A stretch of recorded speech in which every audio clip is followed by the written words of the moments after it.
বিকেলবেলা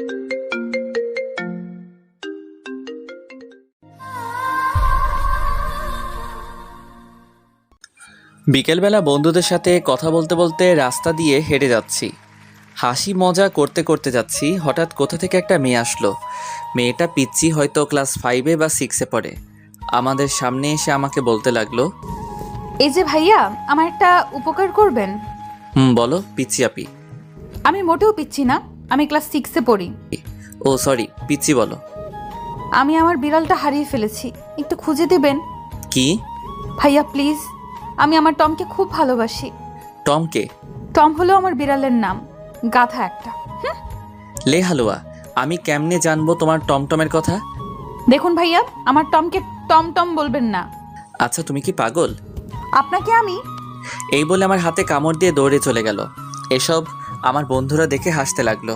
আমি ব্যথায় মা গো বাবা গো বলে চিল্লাচ্ছি, আর হারামি বন্ধুরা দাঁত কেলিয়ে হাসছে।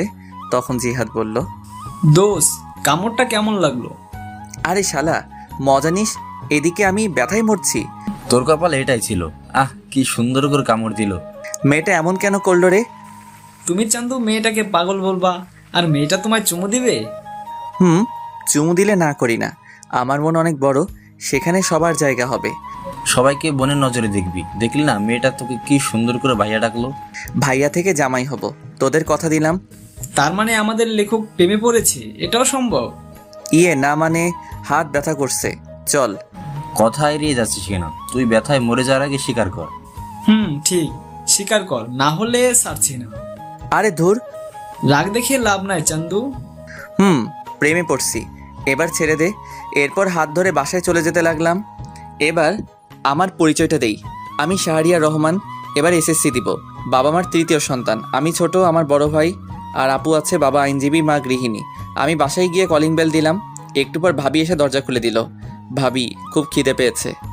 সোফায় বস, চা আর বিস্কুট দিচ্ছি। আচ্ছা ঠিক আছে মা, কই? রুমে আছে হয়তো। এরপর ভাবি চলে গেল, আমি সোফায় বসে ফোন টিপছি। একটু পর ভাবি চা বিস্কুট নিয়ে আসলো, আমি চা খাচ্ছি আর ভাবির সাথে গল্প করছি। তখন ভাবি বলল, শারিয়ার, আমাকে নিয়ে আমাদের বাসায় যাবে? কেন ভাইয়া? তোমার ভাই তো ভাই, আর তার কোনো সময় নেই, তাই বললো তোমাকে নিয়ে যেতে। ও আচ্ছা, কবে যাবে? কালকে যাব। আচ্ছা তাহলে আমি কালকে স্কুল শেষে নিয়ে যাব। আচ্ছা, এখন গিয়ে পড়তে বসো কেমন? এরপর আমি আরও কিছুক্ষণ গল্প করে রুমে গিয়ে পড়তে বসলাম। কিন্তু আমার একটা অভ্যাস, পড়তে বসলে ফোন টিপি, তাই দুইটাই করতে লাগলাম।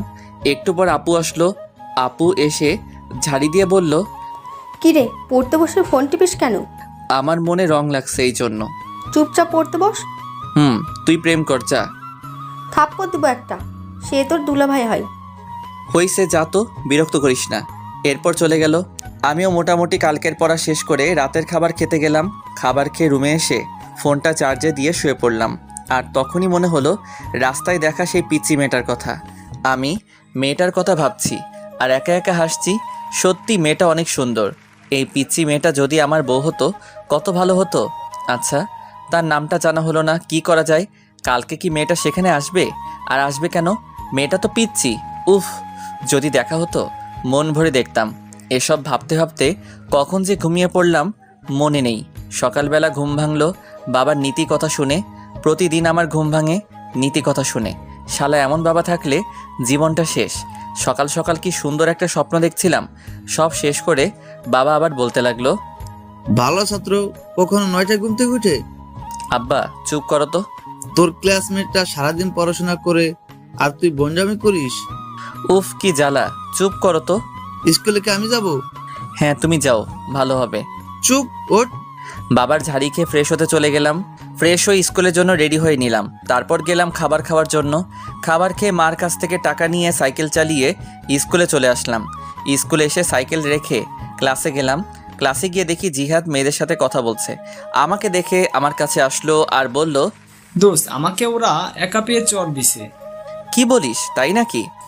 রে। ওকে দাঁড়া দেখছি। এরপর আমি ব্যাগ রেখে তাদের কাছে গেলাম। আমি গিয়ে বললাম, কি হলো, জিহাদকে মারছো কেন? তাহলে আমাদের সাথে ফাজলামো করে কেন? কি করছে? আমাদের ব্যাগ দিয়ে বেঞ্চ পরিষ্কার করছে। তাই নাকি? এটা তো একটা ভালো কাজ। এই বলে আমিও তাদের ব্যাগ নিয়ে আমার জায়গা মুছে ব্যাগটা আবার তাদের কাছে ফিরিয়ে দিলাম। তারপর জিহাদকে বললাম, ব্যাগ যদি বাঁচাতে চাস তাহলে ব্যাগ নিয়ে ক্লাস থেকে চলে আয়। আমি হাসতে হাসতে চলে আসলাম বাহিরে, আর তখন দেখি শান্ত আসছে। শান্ত আমাদের দেখে বলল, কিরে কি হয়েছে? আমি সবটা বললাম। সব শুনে শান্ত হাসতে লাগলো, আর জিহাদ বলল, দোস্ত আজকে কাজটা ঠিক হয়েছে। চল ক্লাসে যাই, সময় হয়ে গেছে। চল। এরপর আমরা ক্লাসে চলে আসলাম। ক্লাসে এসে ক্লাস করতে লাগলাম। সবগুলো ক্লাস করে বের হলাম। বের হয়ে তিনজন রাস্তার এক পাশ দিয়ে সাইকেল চালিয়ে যাচ্ছি। হঠাৎ দেখতে পেলাম কালকের মেয়েটিকে। মেয়েটি হেঁটে হেঁটে বাসার দিকে যাচ্ছে হয়তো। আমি মেয়েটির কাছে গিয়ে সাইকেল ব্রেক করলাম, আর মেয়েটি বলল, আপনি কালকের ভাইয়াটা না? কোথায় যাচ্ছ? বাসার দিকে যাচ্ছি, দেখতে পাচ্ছেন না? না, আমি তো কানা। এটাই ঠিক, আপনি কানা। চলো তোমাকে এগিয়ে দেই। না লাগবে না, আপনি যান। আরে চলো তো। মেয়েটিকে এক প্রকার জোর করে সাইকেলে তুললাম। তারপর মেয়েটির সাথে কথা বলতে বলতে সাইকেল চালাতে লাগলাম। আচ্ছা, তোমাকে তো এই এলাকায় আগে দেখিনি। আমার বাবা এই জায়গায় বদলি হয়েছে তাই। ও, তোমার নাম কি? আমার নাম নুসরাত জাহান ঐশী। আপনার? মাশাআল্লাহ, খুব সুন্দর নাম, শাহরিয়া রহমান। আমাকে এখানে নামিয়ে দেন। আমি ঐশীকে নামিয়ে দিলাম আর বললাম, কালকে একই জায়গায় অপেক্ষায় থাকবো, আর বিকালে বের হব। আচ্ছা ঠিক আছে, আমি ছাদে আসবো। আল্লাহ হাফেজ। আল্লাহ হাফেজ। এরপর বিদায় দিয়ে মেয়েটা চলে গেল। আমি ঐশীর যাওয়ার দিকে চেয়ে আছি। হঠাৎ আমাকে শান্ত ধাক্কা দিয়ে বলল, এই যে লেখক চলে গেছে, এবার বাসার দিকে যাওয়া যাক। চলো। এরপর আমি বাসার দিকে যেতে লাগলাম, আর যেতে যেতে জিহাদ বলল, এত তাড়াতাড়ি সবকিছু কেমনে সম্ভব? আর এসব বাদ দে। কেন বাদ দিবে কেন? তুই প্রেম করবি, আমরা কি করবো? তোরা বসে বসে দেখবি। আগে আমাদের সেটিংটা করিয়ে দে, না হলে তোর প্রেমে ভেজাল লাগামু। দিবনি। জিহাদ, তোর জন্য ক্লাসের ওই বজ্জাত মেয়ে লাবিবা ঠিক আছে? ঠিক আছে। ওর সাথে রিলেশন করলে দিনে কয়টা যে চর খামু হিসাব নাই। এটাই আমি চাচ্ছি। এসব কথা বলতে বলতে বাসায় চলে আসলাম। বাসায় এসে ফ্রেশ হয়ে নিলাম। ফ্রেশ হয়ে খাবার খেয়ে রেডি হলাম। ভাবিকে তার বাবার বাসায় দিয়ে আসার জন্য আমি রেডি হয়ে রুম থেকে বের হলাম। ও মা, সোফায় তাকিয়ে দেখি ভাবি ব্যাগ নিয়ে বসে আছে। আমি অবাক হলাম, কারণ ভাবির রেডি হওয়া এত তাড়াতাড়ি কেমনে? হয়তো বাবার বাসা অনেকদিন পর যাবে, তাই হয়তো। এসব ভেবে ভাবির কাছে গেলাম। ভাবির কাছে যেতেই আমার হাতে বাইকের চাবি দিয়ে বলল, বাইক বের করো। তারপর মাকে বললাম, টাকা দাও। টাকা লাগবে না, তোর বাবার কাছে দিয়েছি। আরে আমাকে দাও। দরকার নাই। লে বাবা, বেড়াতে যাচ্ছি টাকা ছাড়া। তোর বাবার কাছে দিয়েছি। আরে শাড়িয়ার, চলো তো। কিন্তু কথাটা শেষ করতে পারলাম না। ভাবি টেনে বাহিরে নিয়ে আসলো। আমি এরপর বাইক বের করলাম। তারপর ভাবির সামনে গেলাম। ভাবি উঠে বসলো, আর উঠে আমার কাঁধে হাত রাখলো। আমি ভাবিকে নিজের বোনের মতো মনে করি। তারপর বাইক চালাতে লাগলাম। উদ্দেশ্য ভাবির বাসা। বাইক চালাচ্ছি, হঠাৎ করে বাইকের তেল শেষ হয়ে গেল। তারপর আর কি, বাইক কিছু দূর হাঁটিয়ে তেল ভরলাম, তবে টাকা ভাবি দিয়েছে। তারপর আবার চলতে শুরু করলাম। ভাবির বাসায় যেতে প্রায় বিকাল হয়ে গেল। তারপর গিয়ে আন্টি আঙ্কেলকে সালাম দিয়ে ভিতরে গেলাম। ভাবির একটা ছোট ভাই আছে আমার বয়সী, তার নাম আবির। গিয়ে দেখি শুয়ে শুয়ে ও ফোন টিপছে। আমাকে দেখেই বলল, কিরে কি খবর? আলহামদুলিল্লাহ ভালো, তোর? চলছে কোনো মতে। তা প্রেম কয়টা করিস? বেশি না, মাত্র 3টা। তুই আর ভালো হবি না? একটা মেয়ে যদি 4-5টা রিলেশন করতে পারে, আমি কেন পারবো না বল? কথায় যুক্তি আছে। এভাবে আবিরের সাথে আড্ডা দিতে লাগলাম। আড্ডা দিতে দিতে হঠাৎ মনে হলো আমার পিচ্চিটার কথা। আজকে বিকালে যাওয়ার কথা ছিল, কিন্তু দূর, মনে ছিল না। কি যে করি। আর আজকে বাসায় না গেলে কালকে স্কুল মিস হবে। স্কুল মিস হলে তো পিচ্চিটাকে দেখতে পারবো না। তাই আমি ভাবির কাছে চলে আসলাম, আর এসে ভাবিকে বললাম, ভাবি আমি চলে যাচ্ছি। আজকে যেতে হবে না, আজকে থাকবে, প্রায় সন্ধ্যা হয়ে এলো।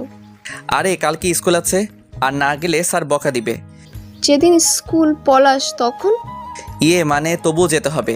এরপর ভাবিকে বুঝিয়ে আন্টি আঙ্কেল থেকে বিদায় নিয়ে চলে আসলাম। একা একা বাইক চালাচ্ছি আর হেডফোন দিয়ে গান শুনছি। বাসায় আসতে আসতে প্রায় রাত 7টা বেজে গেল। আমি বাইক রেখে কলিং বেল দিলাম, আর একটু পর মা এসে দরজা খুলে দিল, আর আমাকে দেখে অবাক হয়ে বলল, কিরে চলে আসলি কেন? কালকে স্কুল আছে। বাহ, বেশ পরিবর্তন হয়েছিস। পরিবর্তন কি আর এমনি হয়েছি মা? বিড়বিড় করে কি বলছিস? কই কিছু না, আমি রুমে যাচ্ছি, চা দিয়ে যেও। এই বলে রুমে চলে আসলাম। রুমে এসে ফ্রেশ হয়ে পড়তে বসলাম।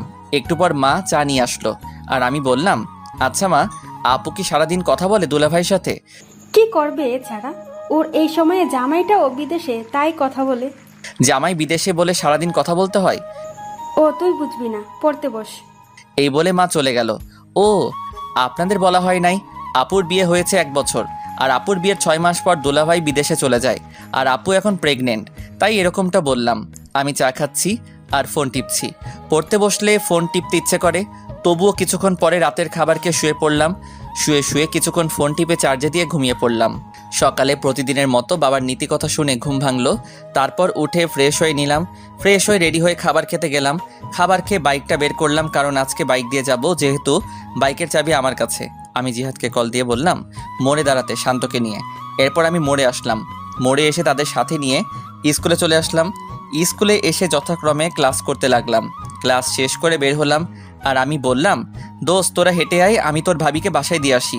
আচ্ছা, কিন্তু জিহাদ কই? আমি দূরে তাকিয়ে দেখি একটা মেয়ের সাথে কথা বলছে। আমি ডাক দিলাম। আমি ডাক দিতেই হেসে দিল। আমাদের বোঝার বাকি রইল না, জিহাদ পটানোর চেষ্টা করছে। আমি শান্তকে বললাম তুই জিহাদকে নিয়ে আয়, আমি যাচ্ছি। ঠিক আছে। এরপর আমি বিদায় দিয়ে চলে আসলাম ঐশীর স্কুলের সামনে। এসে দেখি ঐশী স্কুলের সামনের দোকান থেকে ফুচকা খাচ্ছে। আমি দূর থেকে ফুচকা খাওয়া দেখছি আর একা একা হাসছি। হঠাৎ 2টা ছেলে এসে প্লেট নিল আর ঐশীর হাত ধরতে লাগলো। আমি এটা দেখে বাইক নিয়ে ঐশীর সামনে গেলাম আর বললাম উঠো। ঐশী আমাকে দেখে হাসি দিল, তারপর উঠে বসলো। আমি ফুচকার টাকা দিয়ে চলে আসলাম। ছেলেগুলো আর কিছু বলল না। আমি একটা পার্কে নিয়ে আসলাম আর এসে একটা জায়গায় বসলাম। আর তখন ঐশী বলল কালকে বিকেলে আসেননি কেন? আসলে ভাবিকে নিয়ে তার বাবার বাসায় গিয়েছিলাম। ও আচ্ছা, আমাকে বাসার সামনে নামিয়ে দিয়ে আসেন, দেরি হলে মা বকা দিবে। আচ্ছা, কিছু খাবে? না, খাবো না। জানেন মা আমাকে বাসায় একটুও সময় দেয় না, বাবাও না, আমি একা। কেন, আমি আছি তো। আজকে আমি খুব ভয় পেয়েছিলাম। আমি থাকতে তোমার কিছু হবে না, ছায়া হয়ে পাশে থাকবো। আমার বন্ধু হবেন? কি মনে হয়? বন্ধু তাহলে। বাসায় তোমার আম্মু কি করে? সারাদিন ফোনে মিটিং নিয়ে থাকে আর আমাকে একটু একটু বকা দেয়। ও, চিন্তা করো না, তোমার ফোন আছে। আমার সময় কাটানোর জন্য বাবা আমাকে গেমস খেলার জন্য কিনে দিয়েছে। তোমার নাম্বারটা দিবা? নাম্বার তো মুখস্থ নাই। তাহলে আমারটা নাও। এই বলে আমি ব্যাগ থেকে কাগজ বের করে নাম্বারটা লিখে দিলাম। এরপর ঐশীকে নিয়ে তার বাসার সামনে নামিয়ে দিলাম। নামিয়ে দিয়ে বিদায় দিয়ে চলে আসলাম। আর আসার সময় বললাম কল দিতে। এরপর আমি জিহাদ আর শান্তর কাছে চলে আসলাম। আমি কিছু দূর আসতেই দেখি শান্ত আর জিহাদ হেঁটে হেঁটে এদিকে আসছে। আমি গিয়ে তাদের সামনে ব্রেক করলাম আর উঠতে বললাম। এরপর ওদের নিয়ে ঘুরতে লাগলাম। কিছুক্ষণ ঘুরে ওদের বাসায় নামিয়ে দিয়ে আমি আমার বাসায় চলে আসলাম। বাসায় এসে ফ্রেশ হয়ে খাবার খেয়ে বিছানায় শুয়ে পড়লাম। আর তখনই আমার ফোনে একটা কল আসলো। আমি ফোনটা বের করে দেখি অচেনা নাম্বার। আমি ফোন রিসিভ করলাম। ওপাশ থেকে বলল আমি ঐশী। ও তুমি? এতক্ষণ তোমার কথাই মনে করছিলাম। কেন? আমাকে তুমি করে না বললে কল কেটে দিব। আচ্ছা, তুমি করে বলবো। গুড। খেয়েছো? তুমি? জানো মা যেন কার সাথে কথা বলে। কার সাথে বলে তুমি জিজ্ঞেস করো নাই? করেছি, মা আমাকে বকা দিছে। থাক, আর জিজ্ঞেস করো না, তোমার সব কিছু আমাকে বলবা। আচ্ছা, তুমি কিন্তু আমি ছাড়ার কারোর সাথে কথা বলবে না। আচ্ছা, বলবো না। এখন একটু ঘুমাও। এখন ঘুমালে বিকালে উঠতে পারবো না। তাহলে? আমার সাথে কথা বলতে হবে। এই টাকা নেই তো। আমার এই নাম্বারে ইমো খোলা, কল দাও। আচ্ছা, দিচ্ছি। এরপর ঐশী আমার ইমোতে কল দিল আর আমি কথা বলতে লাগলাম। বিকাল পর্যন্ত কথা বললাম। মেয়েটা এত কথা বলতে পারে। এরপর বিকালে বের হলাম আর ফোন দিয়ে জিহাদ আর শান্তকে আসতে বললাম। আমি বের হলাম সাইকেল নিয়ে। তারপর জিহাদ আর শান্তকে নিয়ে ওদের বাসার সামনে আসলাম। আমি এসে কল দিলাম আর বললাম সাদে আসতে। একটু পর সাদে এসে কল দিল। আমি দূর থেকে দেখছি আর কথা বলছি। এইভাবে চলে 1টা বছর। আমি এসএসসি দিলাম আর মোটামুটি ভালো রেজাল্ট করলাম।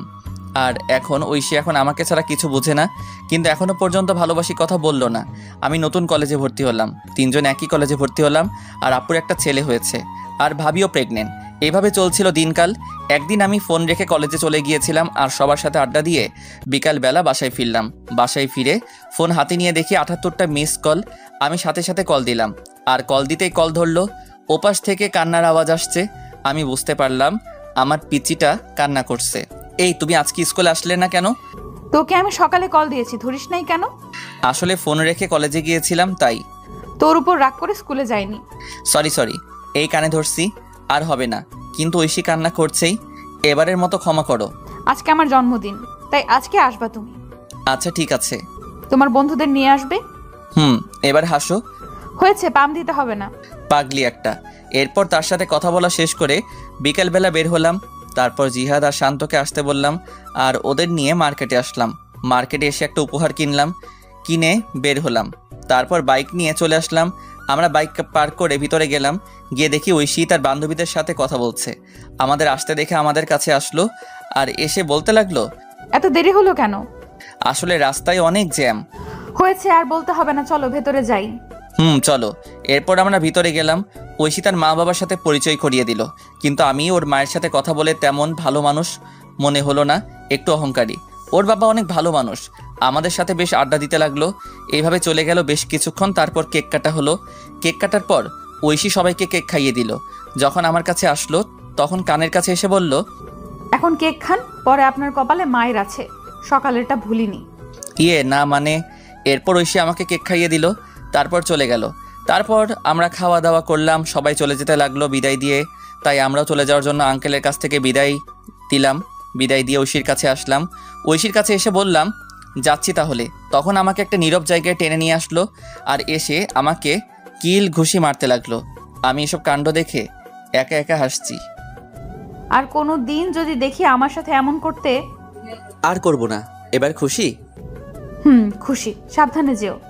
এরপর বিদায় দিয়ে চলে আসলাম।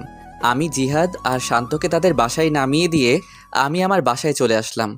বাসায় এসে ফ্রেশ হয়ে পড়তে বসলাম। পড়ছি তখনই ঐশী কল দিল। আমি ফোনটা রিসিভ করলাম। আসসালামু আলাইকুম। ওয়ালাইকুম আসসালাম। কি করো? এই তো পড়ছি, তুমি?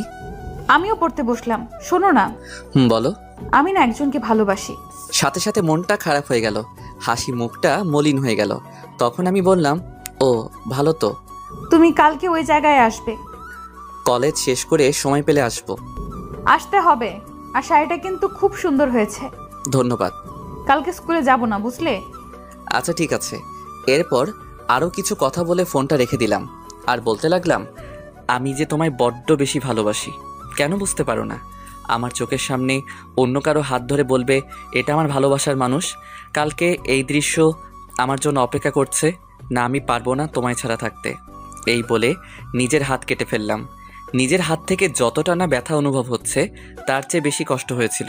মনে হচ্ছিল এখনই যদি মারা যেতাম হয়তো সব কিছু ঠিক হতো, এটাই ভালো হতো। হঠাৎ মনে হলো কেউ আসছে আমার রুমে। আমি তাড়াতাড়ি করে রুম থেকে ব্যান্ডেজ নিয়ে ওয়াশরুমে চলে গেলাম। ওয়াশরুমে গিয়ে ব্যান্ডেজ করে বের হলাম। বের হতেই আমাকে মা বলতে লাগলো, কি রে, তোর হাতে কি হয়েছে? আসলে পড়ে গেছিলাম তো তাই। দেখে চলবি না, কি যে করিস। মা কিছু হবে না, তুমি যাও, আর আমি খেয়ে আসছি। খাবো না? আচ্ছা। এরপর মা চলে গেল। আমি বিছানায় শুয়ে পড়লাম। শুয়ে শুয়ে ঐশীর কথা ভাবছি। মেয়েটা কি সত্যি আমাকে ছেড়ে চলে যাবে? তাকে ছাড়া কি করে থাকবো? এসব ভাবতে ভাবতে কখন যে ঘুমিয়ে পড়লাম মনে নেই। সকালবেলা ঘুম থেকে উঠে ফ্রেশ হয়ে রেডি হয়ে নিলাম। তারপর অল্প খাবার খেয়ে কলেজে চলে আসলাম। আসলে সব কিছু করছি আগের মতো, কিন্তু ওই যে মন ভালো না থাকলে কিছু ভালো লাগে না। কলেজে গিয়ে চুপচাপ বসে আছি আর সবার সাথে হাসি মুখে কথা বলছি। এভাবে কলেজের ক্লাস শেষ করে বন্ধুদের সাথে করে নিয়ে সেই জায়গায় চলে আসলাম। আসতে অনেকটা দেরি হয়েছে। আমি এসে দেখি একটা পিচ্চি মেয়ে শাড়ি পরে বসে আছে। আমি ভালো করে দেখলাম এটা আমারই পিচ্চি। পাগলিটাকে আজ খুব সুন্দর লাগছে। কাজল কালো দুটি চোখ, পাতলা দুটি ঠোঁটে হালকা লিপস্টিক আর হাতে কাচের চুড়ি, দেখতে বউ বউ লাগছে। আমি কাছে গেলাম। আমি যেতেই আমার থেকে মুখ ঘুরিয়ে বসে পড়ল। এসব আমার বন্ধুরা দেখে হাসতে হাসতে অন্য পাশে চলে গেল। আমি ঐশীর সামনে গিয়ে বললাম, এই কলেজে ক্লাস ছিল। তোর হাতে কি হয়েছে? হাতে ব্যান্ডেজ কেন? মানে কেটে গেছে। আমার তো কাটা মনে হচ্ছে না, অন্য কিছু মনে হচ্ছে। আরে বাদ দাও, তোমার ভালোবাসার মানুষটা কই? কুত্তা, তুই বুঝতে পারিস না আমি তোকে ভালোবাসি? এই বলে আমাকে জড়িয়ে ধরলো শক্ত করে। আমিও শক্ত করে জড়িয়ে ধরলাম। আমি জানি তুমি আমার জন্য পাগলামি করছো। তুমি কি করে বুঝতে পারলে? হার্টে কানেক্টেড, বুঝলে? বুঝতে পারছি, এবার ছাড়ো। না, আর একটু। এটা পার্ক কিন্তু। তখন জিহাদ বলতে লাগলো, সবাই ফ্রিতে সিনেমা দেখছে। আমি কথাটা শুনে ছেড়ে দিলাম। আর ঐশী বলল, আমার চকলেট কই? মনে নেই, কি? যাওয়ার সময় কিনে দিব। এবার খুশি? এবার চলো একটু ঘুরবো। এরপর জিহাদ আর শান্ত চলে গেল। তাদের নাকি বাসায় কাজ আছে। আমি ঐশীকে নিয়ে বিকাল পর্যন্ত ঘুরে তাকে একটা রিকশায় তুলে দিয়ে বাসায় চলে আসলাম। বাসায় এসে আপু ঝাড়ি দিতে শুরু করলো। কলেজ কি মাত্র শেষ হলো? আড্ডা দিছি। এত আড্ডা কিসের? আমি কোনো কথা না বলে রুমে গিয়ে ফ্রেশ হয়ে নিলাম। তারপর মাকে বললাম খাবার দিতে। এরপর আমি খাবার খেয়ে ছাদে এসে ঐশীকে কল দিলাম। কল হতেই কল ধরলো। আমি ঐশীর সাথে কথা বলতে লাগলাম। এইভাবে চলছিল আমাদের দুষ্টু মিষ্টি ভালোবাসা। 2 বছর পর আমি ইন্টার পরীক্ষা দিয়ে বেকার বসে আছি, আর ওদিকে ঐশী এবার ক্লাস 9-এ উঠেছে। তাই সারাদিন ঐশীর সাথে কথা বলি। একদিন রাতে ঘুমিয়ে আছি, হঠাৎ আমার ফোনে কল আসলো। আমি ফোনটা হাতে নিয়ে দেখি ঐশী ফোন দিয়েছে। আমি ঘুম ঘুম চোখে রিসিভ করলাম। রিসিভ করতেই ওপাশ থেকে কান্নার শব্দ ভেসে আসলো। আমি কান্নার শব্দ পেয়ে বিছানা থেকে উঠে বসলাম আর বলতে লাগলাম, এই কান্না করছো কেন? আমাকে বাঁচাও, আমার মা বাবা আমাকে মেরে ফেলবে। মানে কি বলো? তুমি এখন কোথায়? আমি এখন এই জায়গায় লুকিয়ে বসে আছি, বাবা মা আমাকে খুঁজছে। আমি এখনই আসছি।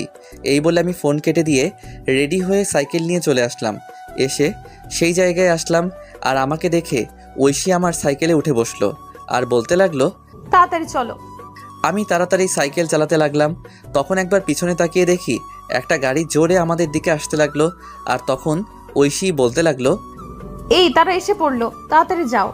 আমি সাইকেল জোরে চালাতে লাগলাম আর সোজা স্টেশনে আসলাম। দেখি একটা ট্রেন ছেড়ে যাচ্ছে। আমি সাইকেল থেকে নেমে ঐশীকে নিয়ে চলন্ত ট্রেনে উঠে পড়লাম। আর তাকিয়ে দেখি ঐশীর বাবা মা গাড়ি থেকে নেমে বলতে লাগলো, দেখ মেয়েটা চলে গেল, এবার সবকিছু পুলিশকে না বললেই হয়। এদিকে আমি ট্রেনে উঠে হাঁপাতে লাগলাম আর ঐশীও হাঁপাতে লাগলো। আমি ট্রেনের ভিতরে গেলাম আর একটা ফাঁকা জায়গা দেখে ঐশীকে নিয়ে বসে পড়লাম। অনেকক্ষণ চুপ থাকার পর আমি বললাম, কি হয়েছে আমাকে সব বলো। শুরু তাহলে। বাবা মা রাতের বেলায় আলোচনা করছিল। আমি তোমার সাথে কথা বলে পানি খাওয়ার জন্য টেবিলে আসলাম। তারপর পানি খেয়ে যখন বাবা মায়ের রুমের সামনে দিয়ে যাচ্ছিলাম, তখন কিছু কথা কানে আসে। কথাগুলো এমন ছিল, ওরা নাকি আমার কাকা কাকি। আমার যখন 1 বছর ছিল তখন নাকি আমার বাবা মা মারা যায় অ্যাক্সিডেন্টে। আর আমার বাবার সব সম্পত্তি আমার নামে হওয়ায় আমার কাকা কাকি আমাকে লালন পালন করছে। আর কালকে নাকি আমাকে জোর করে দলিলে সাইন করাবে, আর সাইন না করলে মেরে ফেলতে পারে। পরে আমি এসব শুনে ফোন নিয়ে আর ব্যাগ গুছিয়ে লুকিয়ে বাইরে এসে তোমাকে কল দিলাম। ও আচ্ছা, কিন্তু আমি তো কিছু নিয়ে আসি নাই, আর এখন তো তোমাকে নিয়ে চিন্তা হচ্ছে। আমার বাসা থেকে 10,000 টাকা আর কিছু আমার অলংকার নিয়ে আসছি। তার মানে আমরা পালিয়ে যাচ্ছি? যেটা মনে করো। আচ্ছা, কি আর করার। তখনই একটা লোক এসে ট্রেনের টিকিট দেখতে চাইলো, কিন্তু আমাদের কাছে তো টিকিট নেই, তাই ভাড়া দিলাম আর সাথে জরিমানাও দিলাম। এরপর লোকটা আমাদের হাতে টিকিট দিয়ে চলে গেল আর বলে গেল কেউ আসলে এটা দেখাতে। আমিও বিদায় দিলাম। আমি টিকিট দেখে দেখি এটা রাজশাহী যাওয়ার টিকিট, তার মানে আমরা রাজশাহী যাচ্ছি। তখনই ঐশী বলল, এই খুব ঘুম পাচ্ছে। ঘুমাও। ঐশী আমাকে জড়িয়ে ধরে ঘুমিয়ে পড়লো। আমিও কখন যে ঘুমিয়ে পড়লাম মনে নেই। ঘুম ভাঙলো ঐশীর ডাকে। এই আমরা চলে আসছি, ওঠো। তারপর আমরা ট্রেন থেকে নেমে কোথায় যাব কিছু বুঝতে পারছি না। আগে একটা বাসা ঠিক করা দরকার। তারপর স্টেশন থেকে বেরিয়ে এক পাশ দিয়ে হাঁটতে লাগলাম। হঠাৎ চোখ পড়লো একটা লিফলেটের উপর লেখা বাসা ভাড়া দেওয়া হবে। আমি লিফলেটের নিচে থাকা নাম্বারে কল দিলাম। কিছুক্ষণ কল হতেই কল ধরলো। আসসালামু আলাইকুম। ওয়ালাইকুম আসসালাম। জি, বাসা ভাড়ার জন্য ফোন দিলাম। ও, বিবাহিত ছাড়া ভাড়া দেওয়া হয় না? জি, আমরা বিবাহিত। তাহলে এখন তো সকাল 7টা বাজে, আপনি 10টায় আসেন আর সাথে করে বিয়ের কাবিননামা নিয়ে আসবেন। জি আচ্ছা, ধন্যবাদ আপনাকে। এরপর ফোন কেটে দিলাম। ফোন কেটে দিয়ে ঐশীকে বললাম, বিয়ে করা লাগবে। চলো কাজী অফিসে। আরে সাক্ষী লাগবে না, টাকা দিলে সব হয়, চলো তো। এরপর একজনকে জিজ্ঞেস করে কাজী অফিসের দিকে যেতে লাগলাম। তারপর পৌঁছে গেলাম। গিয়ে দেখি আমাদের মতো আরও এক কাপল বিয়ে করার জন্য আসছে। আমাদের দেখে ওখানের ছেলে বলল, ভাই কি বিয়ে করবেন? ভাই কেন? আপনি আমার বিয়ের সাক্ষী হয়ে যান আর আমি আপনারটা। আচ্ছা। কাজীকে বুঝতে দিবেন না আমাদের মধ্যে পরিচয় নেই, না হলে বেশি টাকা চাইবে। ওকে। এরপর আমরা ভিতরে গেলাম।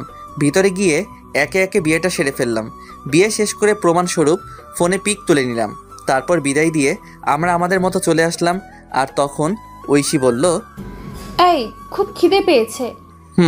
আমারও খুব খিদে পেয়েছে, চলো আমরা একটা রেস্টুরেন্টে আসলাম আর সকালে নাস্তা করে সেই লোকের দেওয়া ঠিকানায় চলে আসলাম। আর এসে লোকটাকে আবার কল দিলাম, আঙ্কেল আমি আপনার বাসার সামনে দাঁড়িয়ে আছি। আচ্ছা দাঁড়াও, আসছি। একটু পর একটা লোক আসলো। চলো তোমাদের রুমটা দেখাই। এরপর লোকটা আমাদের রুম দেখাতে লাগলো আর বলল, ভাড়া 3,000 টাকা সব মিলিয়ে। ও আচ্ছা, তা আঙ্কেল আমরা আজকে উঠবো। আচ্ছা সমস্যা নেই। আমি আঙ্কেলকে 2,000 টাকা দিয়ে দিলাম। উনি বেশ খুশি হলো। তারপর আমার হাতে চাবি দিয়ে চলে গেল। আমি আর ঐশী মিলে রুমটা পরিষ্কার করতে লাগলাম।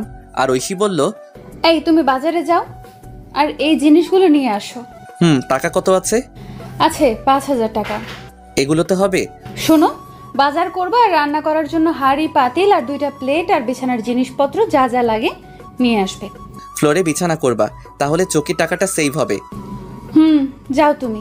এরপর আমি একটা কাগজে লিখে চলে আসলাম বাজারে। এসে সব কিছু কিনতে লাগলাম আর আমার জন্য কিছু মার্কেট করলাম বাসায় পরার জন্য। ঐশীর কাপড় নিয়ে আসছে, তাই তার জন্য করতে হলো না। এসব কিনে বাসায় আসতে দুপুর হয়ে গেল। দুপুরে বাসায় এসে আমি সব কিছু গোছাতে লাগলাম আর ঐশী রান্না করতে গেল। আমি জানি ঐশী তেমন কোনো রান্না পারে না, পিচ্ছি একটা মেয়ে, মাত্র ক্লাস 9-এ উঠলো। আমি সব কিছু গুছিয়ে রান্নাঘরে গেলাম। গিয়ে দেখি পাগলিটা আমার জন্য ডিম ভাজি করছে।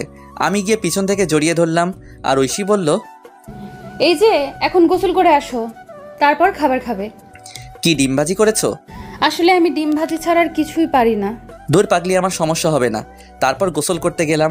গোসল শেষ করে বের হয়ে দেখি পাগলিটা আমার জন্য খাবার নিয়ে বসে আছে। আমিও গিয়ে বসে পড়লাম। খাইয়ে দাও। তুমি পিচ্ছি যে খাইয়ে দেব? আমি পিচ্ছি, আমাকে খাইয়ে দাও। ও তাই? এরপর আমি ঐশীকে খাইয়ে দিতে লাগলাম। ঐশীও আমাকে খাইয়ে দিতে লাগলো। খাওয়া দাওয়া শেষ করে বিছানায় শুয়ে পড়লাম। আমি শুয়ে শুয়ে ভাবছি আমাকে কোনো কাজ করতে হবে, যেভাবেই হোক। তখনই ঐশী আসলো, সোজা আমার বুকে এসে বলল, এই আমার না পড়াশোনা করে ডাক্তার হতে ইচ্ছে করে। ঠিক আছে, আমি তোমার স্বপ্ন পূরণ করব ইনশাল্লাহ। এবার চুপ করে ঘুমিয়ে পড়ো। মাথায় হাত বুলিয়ে দাও। আচ্ছা, এবার তো ঘুমাও। এরপর ঐশী আমাকে মাথায় হাত বুলিয়ে দিতে লাগলো। আমি কখন যে ঘুমিয়ে পড়লাম মনে নেই। যখন ঘুম ভাঙলো তখন দেখি পাগলিটা আমাকে জড়িয়ে ধরে ঘুমিয়ে আছে। আমি ডাক দিলাম না। ঠোঁটের উপর চুলগুলো এসে দোলা দিচ্ছে। আমি আর লোভ সামলাতে পারলাম না, দখল করে নিলাম ঐশীর ঠোঁটগুলো। একসময় ঐশীও আমাকে রেসপন্স দিতে লাগলো। আমি তার রেসপন্স পেয়ে পাগলের মতো চুমু দিতে লাগলাম। আমি পাগলের মতো আদর করেই যাচ্ছি, কিন্তু একসময় মনে হলো কাজটা ঠিক হচ্ছে না।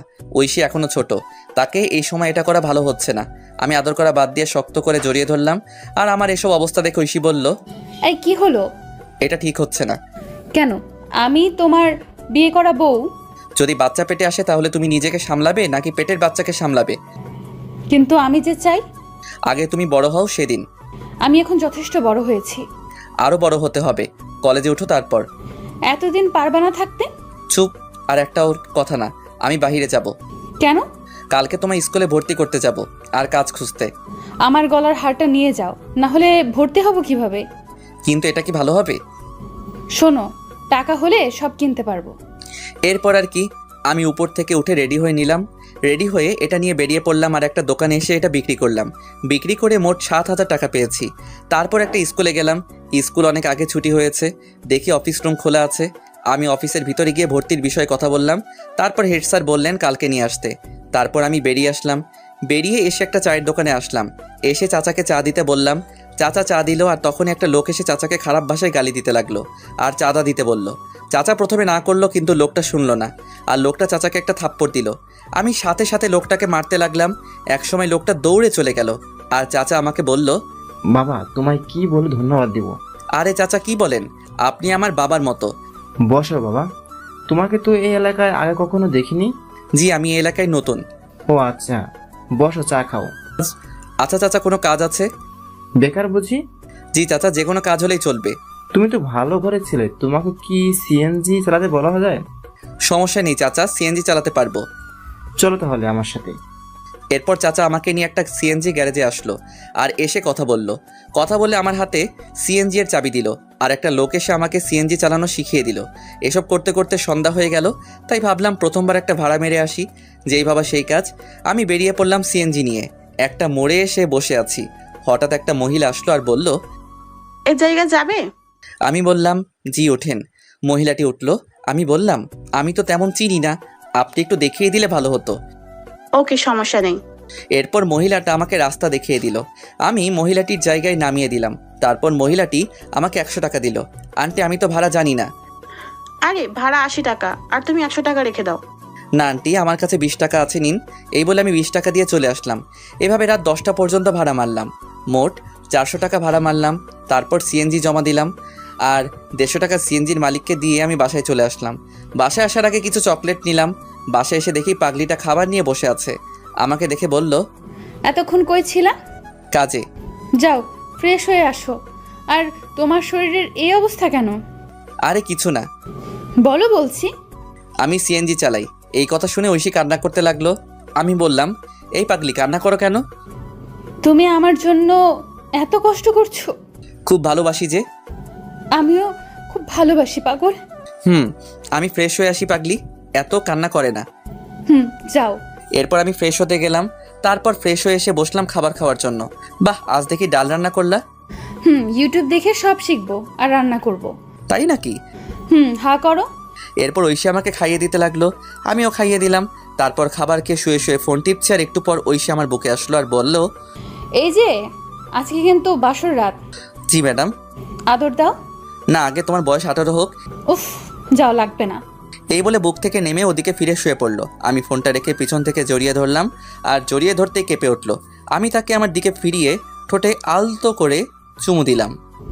আমার না অন্য কিছু চাই। ঘুমাও, তোমার শরীরের ক্ষতি হবে।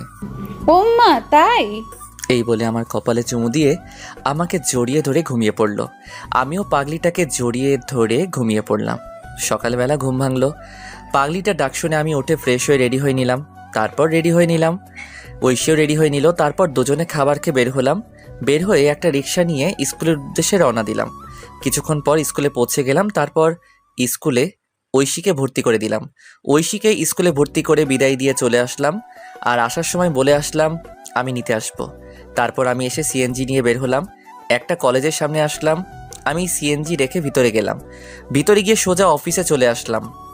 এসে বললাম, স্যার আসতে পারি? আসো।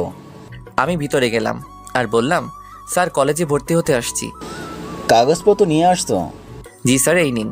স্যার কাগজপত্র দেখতে লাগলো, আর আমি আসার সময় কাগজপত্র নিয়ে আসছিলাম। তারপর সব কাজ শেষ করলাম। স্যার বললেন কাল থেকে কলেজে আসতে। আমি বাহিরে এসে কিছুক্ষণ সিএনজি চালিয়ে সিএনজিটা রেখে রিক্সা করে ঐশীকে আনতে গেলাম। ঐশীকে বাসায় রেখে আমি আবার সিএনজি চালাতে লাগলাম। সন্ধ্যা পর্যন্ত সিএনজি চালিয়ে বাসায় চলে আসলাম। বাসায় এসে ফ্রেশ হয়ে ঐশীকে বললাম কফি দিতে। আমি বিছানায় বসে পড়তে লাগলাম। ঐশী একটু পর কফি নিয়ে আসলো। আমি বললাম, নতুন স্কুল কেমন লাগলো? অনেক ভালো লাগছে, 2টা বান্ধবী পেয়েছি। ও আচ্ছা, এখন পড়তে বসো। তুমি কলেজে ভর্তি হয়েছো? কালকে থেকে কলেজে যাব। আচ্ছা। এরপর আমি পড়তে লাগলাম, আর ঐশীও পড়তে লাগলো। পড়াশোনা শেষ করে খাবার খেয়ে ঘুমিয়ে পড়লাম। সকালে উঠে আমি ঐশীকে স্কুলে দিয়ে আমি কলেজে চলে আসলাম। কলেজে এসে একজনকে জিজ্ঞেস করে ক্লাসে গেলাম। ক্লাসে পিছনের বেঞ্চে বসে আছি। হঠাৎ একটা ছেলে আসলো আর আমার সাথে বসে পড়ল, আর আমাকে বলল, হাই, আমি সাকিব, আমরা কি বন্ধু হতে পারি? হাই, আমি শাহরিয়ার রহমান। কিন্তু তোমার সাথে আমার কি মিলে? আরে বন্ধু কি পোশাক দেখে হয়? তবু আজকের যে সমাজ।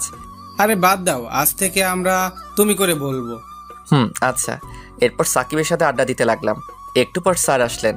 আমরা ক্লাস করতে লাগলাম। ক্লাস শেষ করে সাকিবকে নিয়ে বাহিরে আসলাম। আড্ডা দেই চলো। না রে, বাসায় কাজ আছে। আচ্ছা যা তাহলে। ওকে। তারপর আমি চলে আসলাম। ঐশীর স্কুলে এসে দেখি আমার জন্য বসে আছে। আমি যেতেই মুখ ঘুরিয়ে বসলো, আর আমি গিয়ে পাশে বসলাম। এই যে সরি, ক্লাসে ছিলাম। তাই বলে এত দেরি? আচ্ছা, আর হবে না, এবার চলো। ফুচকা খাবো। আচ্ছা চলো। এরপর ঐশীকে নিয়ে একটা ফুচকার দোকানে আসলাম। এসে দুজন মিলে ফুচকা খেলাম। তারপর রিক্সা নিয়ে বাসায় চলে আসলাম। বাসায় এসে ফ্রেশ হয়ে খাওয়া দাওয়া করে বের হয়ে পড়লাম। আমি এসে সিএনজি চালাতে লাগলাম। রাত 10টা পর্যন্ত সিএনজি চালিয়ে বাসায় চলে আসলাম। এভাবে দিনগুলো বেশ ভালো কাটছিল। অনেক দিন পর একদিন আমি সন্ধ্যায় সিএনজি চালাচ্ছি। হঠাৎ দেখি সাকিব রাস্তায় সিএনজি দেখে দাঁড়াতে বলল। আমি মুখটা ঢাকলাম। তারপর আমি দাঁড়ালাম, আর সাকিব উঠে পড়ল। ওই জায়গায় যাও। আমি গাড়ি চালাতে লাগলাম। একসময় মুখ থেকে কাপড়টা সরে যায়। আর সাকিব দেখে ফেলে আর বলে গাড়ি থামাতে। আমি গাড়ি দাঁড় করালাম। তুই সিএনজি চালাস, আমাকে বলিস নাই? কি করব, কোনো চাকরি নেই। ধর বেটা, একবার আমাকে বলতি তুই। চুপ করে আছি। তুই কালকে এই জায়গায় যাবি, চাকরি হয়ে যাবে। কিন্তু কলেজ? কলেজের সব নোট আমি দিব, চিন্তা করিস না। আর তোর নাম্বার দে। আচ্ছা। এরপর আমি আমার নাম্বারটা দিলাম আর বিদায় দিয়ে চলে আসলাম। আমি তবুও রাত 10টা পর্যন্ত সিএনজি চালিয়ে বাসায় চলে আসলাম। বাসায় এসে ফ্রেশ হয়ে ঐশীর কাছে গেলাম। দেখি রান্নাঘরে কাজ করছে। আমি ঐশীকে পিছন থেকে জড়িয়ে ধরে বললাম, এই কি করো? এই তো কাজ করি। খিদে পেয়েছে? যাও বসো, আমি আসছি। আচ্ছা। আমি বসে আছি, একটু পর ঐশী খাবার নিয়ে আসলো। আমি ঐশীকে খাইয়ে দিলাম আর সেও আমাকে খাবার খাইয়ে দিল। তারপর খাবার খেয়ে বিছানায় শুয়ে পড়লাম। শুয়ে শুয়ে ভাবছি চাকরিটা যদি হয় তাহলে একটু ভালো করে চলতে পারবো। প্রতিদিন এত কষ্ট আর ভালো লাগে না। তখনই ঐশী আমার কাছে আসলো। এই আমি কিন্তু এখন টেনে পড়ি, অনেক বড় হয়েছি। বুঝতে পারছি। বিয়ের তো প্রায় 1 বছর হলো, এখনো কাছে পেলাম না। তোমার স্বপ্ন পূরণ করতে হলে যে একটু কষ্ট করতে হবে। লাগবে না, আমার স্বপ্ন না, তুমি ডাক্তার হবা, এটাই শেষ। আচ্ছা, আমার খুব ঘুম পেয়েছে। আমি ঐশীকে জড়িয়ে ধরে ঘুমিয়ে পড়লাম। ঐশীও ঘুমিয়ে পড়ল। সকালবেলা উঠে ফ্রেশ হয়ে রেডি হয়ে নিলাম। তারপর কাগজপত্র নিয়ে ঐশীকে স্কুলে নামিয়ে দিয়ে আমি অফিসে চলে আসলাম। আর আসার সময় বলে আসলাম চলে যেতে। আমি সাকিবের দেওয়া সেই ঠিকানায় চলে আসলাম। এসে ভিতরে গেলাম আর পিয়নকে বললাম স্যারের সাথে দেখা করব। আপনার নাম কি? শাহরিয়ার রহমান। অপেক্ষা করুন, আমি ভিতর থেকে আসছি। এরপর পিয়ন চলে গেল। একটু পর বের হয়ে আমাকে বলল ভিতরে যেতে। আমি ভিতরে গিয়ে সালাম দিলাম। উনি আমাকে বসতে বললেন। আমি বসলাম আর ফাইলটা ওনার কাছে দিলাম। উনি ফাইল নিয়ে দেখতে লাগলেন। গুড, রেজাল্ট তো ভালো। তুমি যেহেতু সাকিবের বন্ধু তাহলে সমস্যা নেই। সাকিব আমার ভাতিজা। ও আচ্ছা। চাইলে আজকে জয়েন করতে পারো। আর প্রথমে তোমার বেতন হবে 15,000 টাকা। ধন্যবাদ স্যার, আপনি খুব বড় উপকার করলেন। ধন্যবাদ দেওয়ার কিছু নেই। আমি রাফিকে সব বলে দিচ্ছি, সে তোমায় কাজ বুঝিয়ে দিবে। আচ্ছা স্যার। এরপর স্যার পিয়নকে ডাক দিয়ে বলল রাফাকে ডাক দিতে। কিছুক্ষণ পর একটা মেয়ে আসলো আর তখন স্যার বলল, এই হচ্ছে শাহরিয়ার, আজকে নতুন জয়েন করলো, তুমি তাকে কাজ বুঝিয়ে দিবে। আচ্ছা স্যার। শাহরিয়ারকে ডেস্কে নিয়ে যাও আর বুঝিয়ে দাও। এরপর ফাইল নিয়ে চলে আসলাম আর মেয়েটা আমাকে একটা ডেস্কে নিয়ে আসলো। আমি বসলাম আর মেয়েটা বলল, হাই, আমি রাফা। হ্যালো, আমি শাহরিয়ার। চলুন আপনাকে কাজ বুঝিয়ে দেই। চলুন। এরপর রাফা আমাকে কাজ বুঝিয়ে দিতে লাগলো। আমি ভালো করে বুঝতে লাগলাম। এভাবে দুপুর হয়ে গেল আর রাফা বলল তার সাথে লাঞ্চ করতে, তাই তার সাথে ক্যান্টিনে খেতে গেলাম। তারপর সেখানে সবার সাথে পরিচিত হয়ে নিলাম। সবার সাথে পরিচিত হয়ে অনেক ভালো লাগলো। তারপর আবার কাজ করতে লাগলাম। কাজ করতে করতে কখন যে অফিসের টাইম শেষ হয়ে গেল বুঝতে পারলাম না। এভাবে চলতে লাগলো আমার দিনকাল। 1.5 বছর পর সকালবেলা রেডি হচ্ছি ঐশীকে কলেজে নিয়ে যাওয়ার জন্য। ও হ্যাঁ, এখন ঐশী কলেজে পড়ে। আমি সকালবেলা রিক্সা নিয়ে কলেজের উদ্দেশ্যে রওনা দিলাম। এই মন দিয়ে ক্লাস করবা। আচ্ছা, দুপুরে কি বাসায় আসবা? না, কাজ আছে অফিসে। ও আচ্ছা, রাতে তাড়াতাড়ি বাসায় ফিরবা। কথা বলতে বলতে ঐশীর কলেজে চলে আসলাম। কলেজে এসে ঐশী নেমে পড়ল। আমি ঐশীকে বিদায় দিয়ে আমার অফিসে চলে আসলাম। অফিসে এসে কাজ করছি। এখন সবাই আমাকে অফিসে এক নামে চিনে। স্যারও খুব ভালোবাসে আর পাশাপাশি পড়াশোনাও করছি। এসব করতে করতে বাড়ির কথা প্রায় ভুলেই গিয়েছিলাম, কারণ আমি জানি আমাকে কখনো বাবা মা ক্ষমা করবে না। আমিও সিম পাল্টে ফেলেছিলাম। অফিসে কাজ করছি, তখন পিয়ন আসলো আর আমাকে বলল, স্যার বলেছে লাঞ্চের পর ওনার সাথে মিটিংয়ে যেতে। আচ্ছা ঠিক আছে। তারপর পিয়ন মামা চলে গেল। আবার দেখি রাফা আসলো আর এসে বলল, এই যে মিস্টার। হ্যাঁ নানু। আপনার পিচ্চি বউ কেমন আছে? ভালো আছে। এবার তোর জামাইয়ের খবর কি? ভালো। বসো, চা খাও। আজকে আমার তেমন কাজ নেই। তাই নাকি? তাহলে এগুলো করতে থাকো। হালা, আমি আসলাম ফ্রি হয়ে আড্ডা দিতে আর তুই আমার হাতে ফাইল দিচ্ছিস। আরে করো না, হাজার হোক আমি তোর 2 নাম্বার জামাই। আহারে কি শখ। গো। তোর না স্যারের সাথে মিটিং এ যাওয়ার কথা? দুপুরের পর। গুড। তারপর বল, ভাতিজি কবে দেখবো? আরে সবই তো জানিস, ও এখনো পিচ্ছি। শালা, লাগতে দিমু। কলেজে পড়ে আর এখনো পিচ্ছি, তাই না? তবু যদি ক্ষতি হয়? আজকে রাতে বাসুরটা সেরে নে। আমি তো নতুন, তাই তোর বাসর ঘরে ভিডিওটা দিস, শিখতে পারবো। হালা লুচ্চা, কাজ কর। তুই আবার লজ্জা পাস? জানতাম না। ভাই মাপ চাই, কাজ কর। এরপর কাজ করতে লাগলাম, আর কাজ করতে করতে লাঞ্চের টাইম হয়ে গেল। আমি খাবার খেয়ে একটু রেস্ট নিয়ে গাড়ি বের করলাম। একটু পর স্যার আসলো, তারপর আমি যেতে লাগলাম। রাস্তাটা একটা পার্কের পাশ দিয়ে।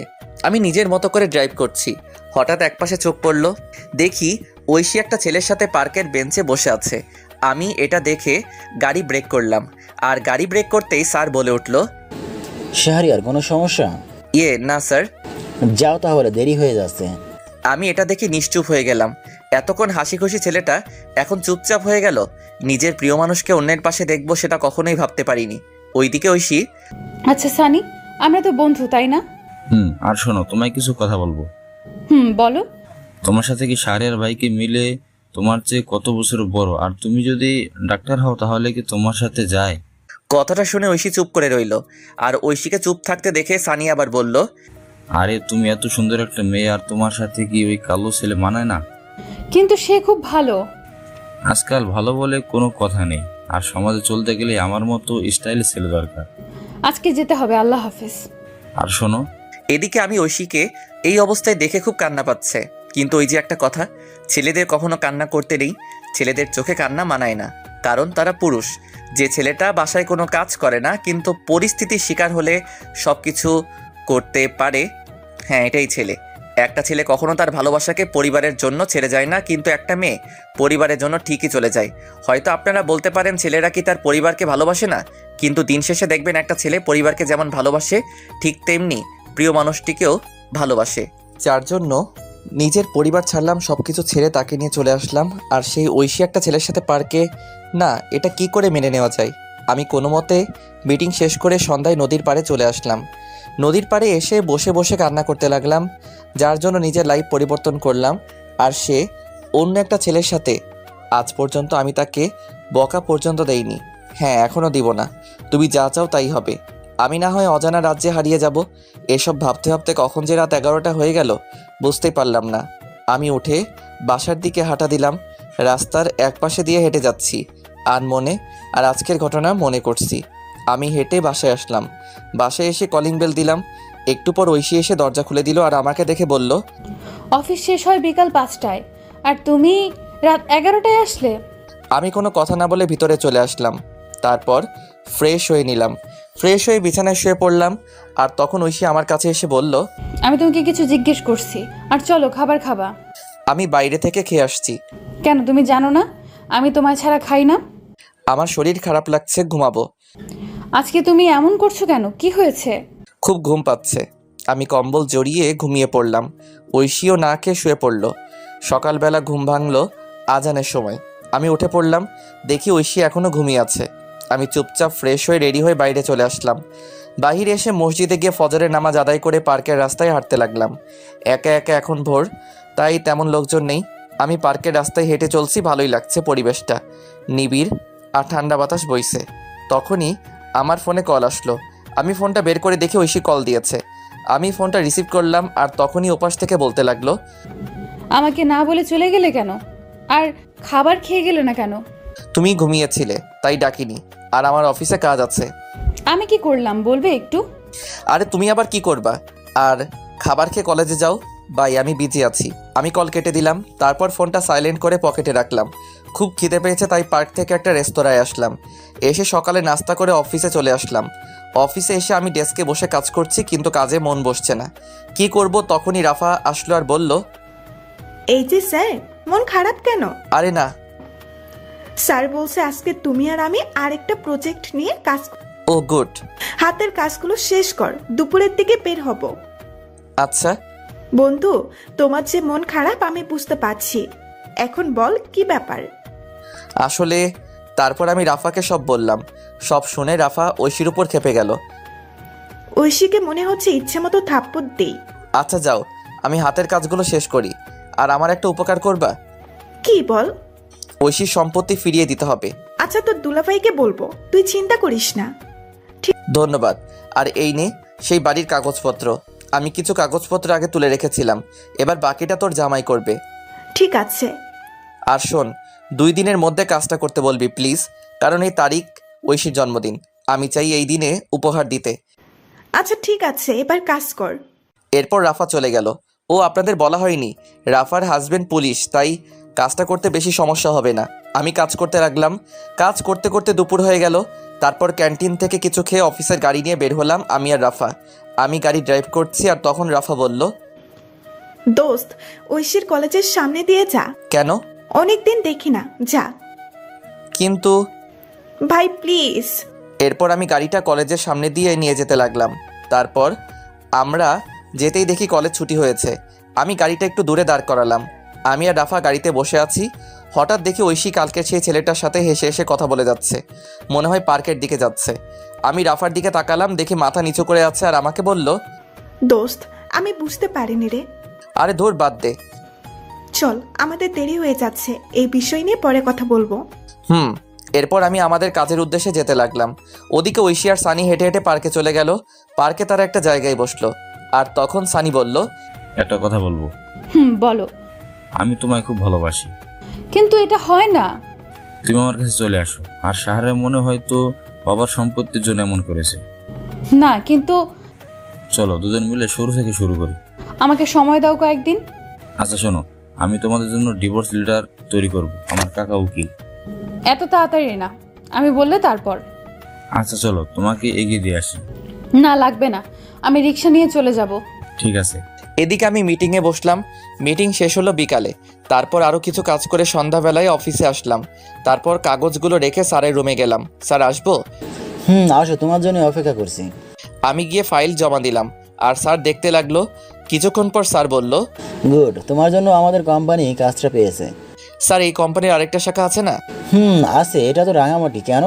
স্যার, আমাকে ট্রান্সফার করে দিন রাঙামাটি প্লিজ। কিন্তু কেন? স্যার, এমনি, ওখানে একা থাকতে চাই, প্লিজ স্যার। আচ্ছা ঠিক আছে, আমি তোমাকে এই অফিসের ম্যানেজার হিসেবে পাঠাচ্ছি। আর ওখানে একটা লোক দরকার। স্যার, সাকিব কবে দেশে আসবে? আরও নাকি 2 বছর থাকবে। ও আচ্ছা স্যার, আমি 2 দিন পর যাব, আপনি ব্যবস্থা করে দিন। আচ্ছা, তোমার ম্যাডাম কিন্তু যেতে বলেছে, সবসময় তোমার কথাই বলে। স্যার, যাওয়ার আগে দেখা করে যাব, চলুন বাসার দিকে যাই। চলো। এরপর স্যারকে নিয়ে বাসার উদ্দেশ্যে রওনা দিলাম। ড্রাইভার আমাকে আমার বাসার সামনে নামিয়ে দিয়ে স্যারকে নিয়ে চলে গেল। আমিও চলে আসলাম বাসায়। বাসায় এসে কলিং বেল দিলাম। একটু পর ঐশী এসে দরজা খুলে দিল। আমি কোনো কথা না বলে ফ্রেশ হতে চলে গেলাম। আমি ফ্রেশ হয়ে এসে দেখি ঐশী দাঁড়িয়ে আছে। তাকিয়ে দেখি প্রচুর রেগে আছে। কিন্তু আজ কেন জানি ওর রাগ আমার কাছে ভালো লাগছে না। আগে থাকলে হয়তো আমি রাগ ভাঙাতাম। আমি শুয়ে পড়লাম আর ঐশী এসে বলল, কি হয়েছে? কিছু না। আমার ভুলটা কোথায়? আরে তুমি কেন ভুল করবা? তাহলে আগের মতো আদর করো না কেন? আর খাবার খাও না কেন? আচ্ছা খাবার দাও। আসো। তারপর ঐশী খাবার দিল। আমি উঠে বসলাম আর খাবার খেতে লাগলাম। অল্প খাবার খেয়ে শুয়ে পড়লাম আর তখন বলল, আমাকে একবার বললে না আমি খেয়েছি কিনা? সরি, মনে ছিল না। আমার খুব ঘুম পাচ্ছে, ঘুমাবো। ঐশী কান্না করছে। আমি মনে মনে বলতে লাগলাম, কেন এই মিথ্যে নাটক করছো? সরাসরি বলে দিলেই তো পারো। আমি আর তোমাকে বেশি দিন জ্বালাবো না। তোমার জন্মদিনের শ্রেষ্ঠ উপহার আমি দিব, যেটা তুমি চাচ্ছ, তবে সারা জীবন দূর থেকে ভালোবাসবো। এসব ভাবতে ভাবতে ঘুমিয়ে পড়লাম। আর মাঝরাতে ঘুম ভেঙে গেল। পাশে দেখি ঐশী ফোন টিপছে। আমি হালকা উকি দিয়ে দেখি কারোর সাথে চ্যাট করছে। আমার তখন মনে হচ্ছিল আমি একটা অপদার্থ, নিজের বউ অন্য কারোর সাথে চ্যাটিং করছে। এর চেয়ে কষ্ট আর কি হতে পারে? আমি চুপচাপ কান্না করতে লাগলাম। নিজের সবটা দিয়ে ঐশীকে ভালোবেসেছিলাম, কিন্তু ঐশী এতটা নিচে নামতে পারে আমি কখনো কল্পনা করতে পারিনি। কি দোষ আমার? আমি তো ভালোবেসেছিলাম। সেই রাতে আর ঘুম হলো না। রাত প্রায় 4টার দিকে ঐশী ঘুমিয়েছে, আমি ঘুমাইনি। আমি ফজরের আজানের সময় উঠে চুপচাপ রেডি হয়ে নিলাম। তারপর রেডি হয়ে বাসা থেকে বের হয়ে নামাজ পড়ে পার্কে কিছুক্ষণ হাঁটাহাঁটি করে সকালে নাস্তা করে অফিসে চলে আসলাম। অফিসে এসে কাজে মন দিলাম। আর একটু পর রাফা আসলো আর আমাকে বলল, দুপুরে থানায় যেতে বলছে। তার মানে একদিনের মধ্যে কাজ শেষ? দেখতে হবে না জামাইটা কার। আমি আজকে চলে যাব রাতে। আজকেই যেতে হবে? কালকে তো ঐশীর জন্মদিন। আর শোন, ঐশী যে ছেলেটার সাথে কথা বলে তার নাম সানি, বাসা এই জায়গায়। আরে ওই ছেলের ঠিকানা দিয়ে আমি কি করব? তবুও জেনে রাখ, আর ছেলেটা ভালো না। ও শোন, তুইও সাথে যাবি থানায়। না, আচ্ছা ঠিক আছে, এখন কাজ কর। এরপর রাফা চলে গেল আর আমিও কাজ করতে লাগলাম। কাজ করতে করতে দুপুর হয়ে গেল। তারপর স্যারের রুমে গেলাম। স্যার বলল, এই না তোমার টিকিট, ভোর 4টায় বাস ছাড়বে। আর এই যে ফাইল, আর এখানে তোমাকে রাজু নামে একটা ছেলে রিসিভ করবে। ওকে স্যার, এই নিন এই মাসের সমস্ত হিসাব, আর পিয়নের দিকে একটু খেয়াল রাখবেন, লোকটা সুবিধার না। আচ্ছা, আর যাওয়ার সময় আমার বাসা হয়ে যেও। ওকে স্যার, যাই তাহলে। এরপর স্যারকে বিদায় দিয়ে রাফাকে নিয়ে থানায় আসলাম। থানায় এসে সোজা ভাইয়ার কেবিনে গেলাম। দেখি ভাইয়া কাজ করছে। আমাদের দেখে ভাইয়া ভিতরে যেতে বলল। আমরা গিয়ে বসলাম আর উনি বললেন, শাহরিয়ার, এই নাও ফাইল, এখানে সমস্ত সম্পত্তির কাগজপত্র আর দলিল আছে। আর ঐশীর কাকা কাকি এখন জেলে। আমি ফাইল নিলাম আর বললাম, ধন্যবাদ ভাই। এবার বলো কি খাবে? আজকে বাসায় চলো, তোমার খবর আছে। আমি কি করলাম? তখনই রাফা চলে গেল। আমি বললাম, ভাই রেগে আছে কেন? কালকে বাসায় যায়নি। ও আচ্ছা, আর ভাই আজকে রাঙামাটি যাচ্ছি। ও আচ্ছা, আর খুব তাড়াতাড়ি যাচ্ছে হবা। তাই নাকি? এই রাফাকে বলবে না, আমি গিয়ে সারপ্রাইজ দিব। ওকে তাহলে যাচ্ছি, আর দোয়া চাই। ওকে, আল্লাহ হাফিজ। এরপর বিদায় নিয়ে চলে আসলাম। আমি আর রাফা অফিসে আসলাম। অফিসে এসে কাজ করতে লাগলাম আর মোটামুটি সবার কাছ থেকে বিদায় নিলাম। এভাবে অফিস টাইম শেষ হলো। আমি স্যারের সাথে আরও কিছু কথা বলে বাসার দিকে যেতে লাগলাম। যাওয়ার সময় একটা গোলাপ কিনলাম। বাসায় যেতে প্রায় সন্ধ্যা হয়ে গেল। আমি গিয়ে কলিং বেল দিলাম। তারপর ঐশী এসে দরজা খুলে দিল। আমি গোলাপটা আগেই লুকিয়ে রেখেছি। আমি চুপচাপ ভিতরে চলে গেলাম। ভিতরে গিয়ে ফাইলটা আলমারিতে রেখে ফ্রেশ হতে চলে গেলাম। ফ্রেশ হয়ে এসে দেখি আজকে আর তেমন কোনো কথা বলছে না। হয়তো এতক্ষণ এই ছেলের সাথে কথা বলছিল আর আমি এসে বিরক্ত করলাম। আমি ভাবলাম এখন বাসায় কি করব, তাই ভাবলাম বাহির থেকে হেঁটে আসি। যেই ভাবা সেই কাজ। আমি বাহিরে চলে আসলাম। আমি চাচার দোকানে আসলাম। এসে চাচাকে চা দিতে বললাম আর চাচার সাথে গল্প করতে লাগলাম। আর তখনই আমার ফোনে কল আসলো। আমি ফোনটা বের করে দেখি সাকিব ফোন দিয়েছে। আমি কলটা রিসিভ করলাম। কিরে, কি অবস্থা? শালা, একদিন আমাকে ফোন দিয়েছিস? আরে অনেক বিজি থাকতে হয়। শুনলাম রাঙামাটি যাচ্ছিস। রে, কি হয়েছে বলতো? বাদ দে না, কি দরকার? আমাকে বন্ধু ভাবলে বল। শোন তাহলে। এরপর আমি আমার সাথে ঘটে যাওয়া সব কিছু সাকিবকে বললাম। সব শুনে সাকিব বলল, দোস্ত, তোকে সান্ত্বনা কিভাবে দিব, আমার ভাষা নেই। বাদ দে। আর দেশে আসবি কবে? আরো 2 বছর পর। ও আচ্ছা। এরপর সাকিবের সাথে আরও কথা বলে ফোন কেটে দিলাম। আর চাচার সাথে কথা বলতে বলতে রাত 10টা বেজে গেল। আমি চাচাকে বিদায় দিয়ে বাসার দিকে যেতে লাগলাম। আমি রাস্তা দিয়ে হেঁটে যাচ্ছি আর তখন দেখি কিছু ছেলে একটা ছেলেকে মারছে। আমি তাদের কাছে গেলাম। আমি কাছে গিয়ে দেখি এটা সানি, যে ঐশীর সাথে কথা বলে। আমি পিছন ফিরলাম আর মনে হলো আজকে যদি আমার ভাইকে মারতো তাহলে কি আমি চলে যেতে পারতাম? না, ছেলেটাকে বাঁচাতে হবে। এই বলে আমি অন্য ছেলেদের মারতে লাগলাম। একসময় ছেলেগুলো দৌড়ে চলে গেল আর আমি পাশে তাকিয়ে দেখি সানি দাঁড়িয়ে আছে। আমি কাছে গিয়ে বললাম, ওরা তোমাকে মারছিল কেন? আসলে ওরা আমার সব কিছু নিয়ে যেতে চেয়েছিল, কিন্তু আমি না করি তাই।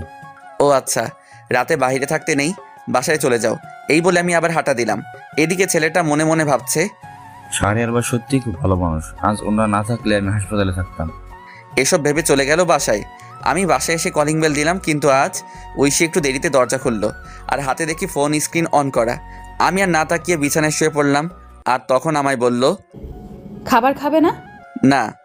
আগে বললে কি হতো, তাহলে রান্না করতাম না। সরি। ভালো লাগে না নাটক। চুপ করে রইলাম। আমি একসময় ঘুমিয়ে পড়লাম। আর যখন ঘুম ভাঙলো তখন দেখি রাত 3টা বাজে। আমি পাশে তাকিয়ে দেখি ঐশী ঘুমিয়ে আছে। আমি ঐশীর ফোনটা হাতে নিলাম আর চেক করলাম, কিন্তু পাসওয়ার্ড দেওয়া আগে তো আমার নাম ছিল, তাই আমার নাম দিলাম, কিন্তু পাসওয়ার্ড ভুল দেখাচ্ছে। আমার আবার মনে হলো সানির নাম দেওয়ার জন্য। আমি সানির নাম দিলাম, দেখি লক খুলছে। ফোনে লক খুলতেই আমি অবাক, কারণ ওয়ালপেপারে সানির পিক। আমার ইচ্ছে করছে ফোনটা ভেঙে ফেলতে। নিজের ভালোবাসার মানুষের ফোনে অন্যের পিক, তাও আবার ওয়ালপেপারে। আর পাসওয়ার্ড, বাহ কি সুন্দর। আমি চ্যাটিং চেক করলাম, দেখি রাত 1:34 পর্যন্ত কথা হয়েছে। আমি ফোনটা রেখে দিলাম। তারপর টেবিলে বসলাম আর একটা কাগজ নিলাম আর লিখতে লাগলাম, পাগলি, তুই যখন এই চিরকুটটা পড়বে তখন আমি অনেক দূরে থাকবো। তোমাকে অনেক ভালোবেসেছিলাম, নিজের সবটা উজাড় করে দিয়েছিলাম, কিন্তু যেদিন দেখলাম তুমি অন্য কারোর সাথে পার্কে বসে আড্ডা দিচ্ছ, তখন মনে হয়েছিল আত্মহত্যা করি, কিন্তু কেন করিনি জানো? ওই যে মহাপাপ, এর জন্য বেঁচে আছি, এত ভালোবাসি তবুও বুঝলে না। আর হ্যাঁ, আমি তো তোমার যোগ্য না, আমার চেহারা খারাপ আর আমি তোমার থেকে অনেক বছরের বড়, তোমার সাথে আমার মিলে না। কিন্তু তুমি যদি প্রথমে না করতে তাহলে এত কষ্ট হতো না। আমি ভুলছিলাম। তোমার বাবার সম্পত্তি তোমায় ফিরিয়ে দিলাম, ফাইলে সব আছে, পারলে সেখানে চলে যেও। আর সানি ভালো ছেলে, তার সাথে নতুন জীবন শুরু করো। দোয়া করি তোমাকে ডিভোর্স দিতে পারবো না, তবে এটা ভেবো না আমি কোনোদিন স্ত্রীর অধিকার নিয়ে সামনে আসবো না। আমি তো ভুলেই গিয়েছিলাম তুমি তো এখন আর পিচ্চি বউ নেই, তুমি এখন অনেক বড় হয়ে গেছো। ইচ্ছে করছিল শেষবার জড়িয়ে ধরতে, কিন্তু অধিকারটা আর নেই। পাগলি রে, খুব ভালোবাসতাম তোকে। নিজের খেয়াল নিও আর সানিকে কষ্ট দিও না। ছেলেটার বয়স অল্প, হয়তো সামলাতে পারবে না। চলে গেলাম বহুদূরে, এখানে তুমি নামক কেউ থাকবে না, আর নিজের স্বপ্ন পূরণ করবা। আর লিখতে পারছি না, ভিতরটা ফেটে যাচ্ছে। তুমি আমার আদরের পিচ্চি বউ হিসেবে থাকবে। আল্লাহ হাফেজ, ইতি পাগল।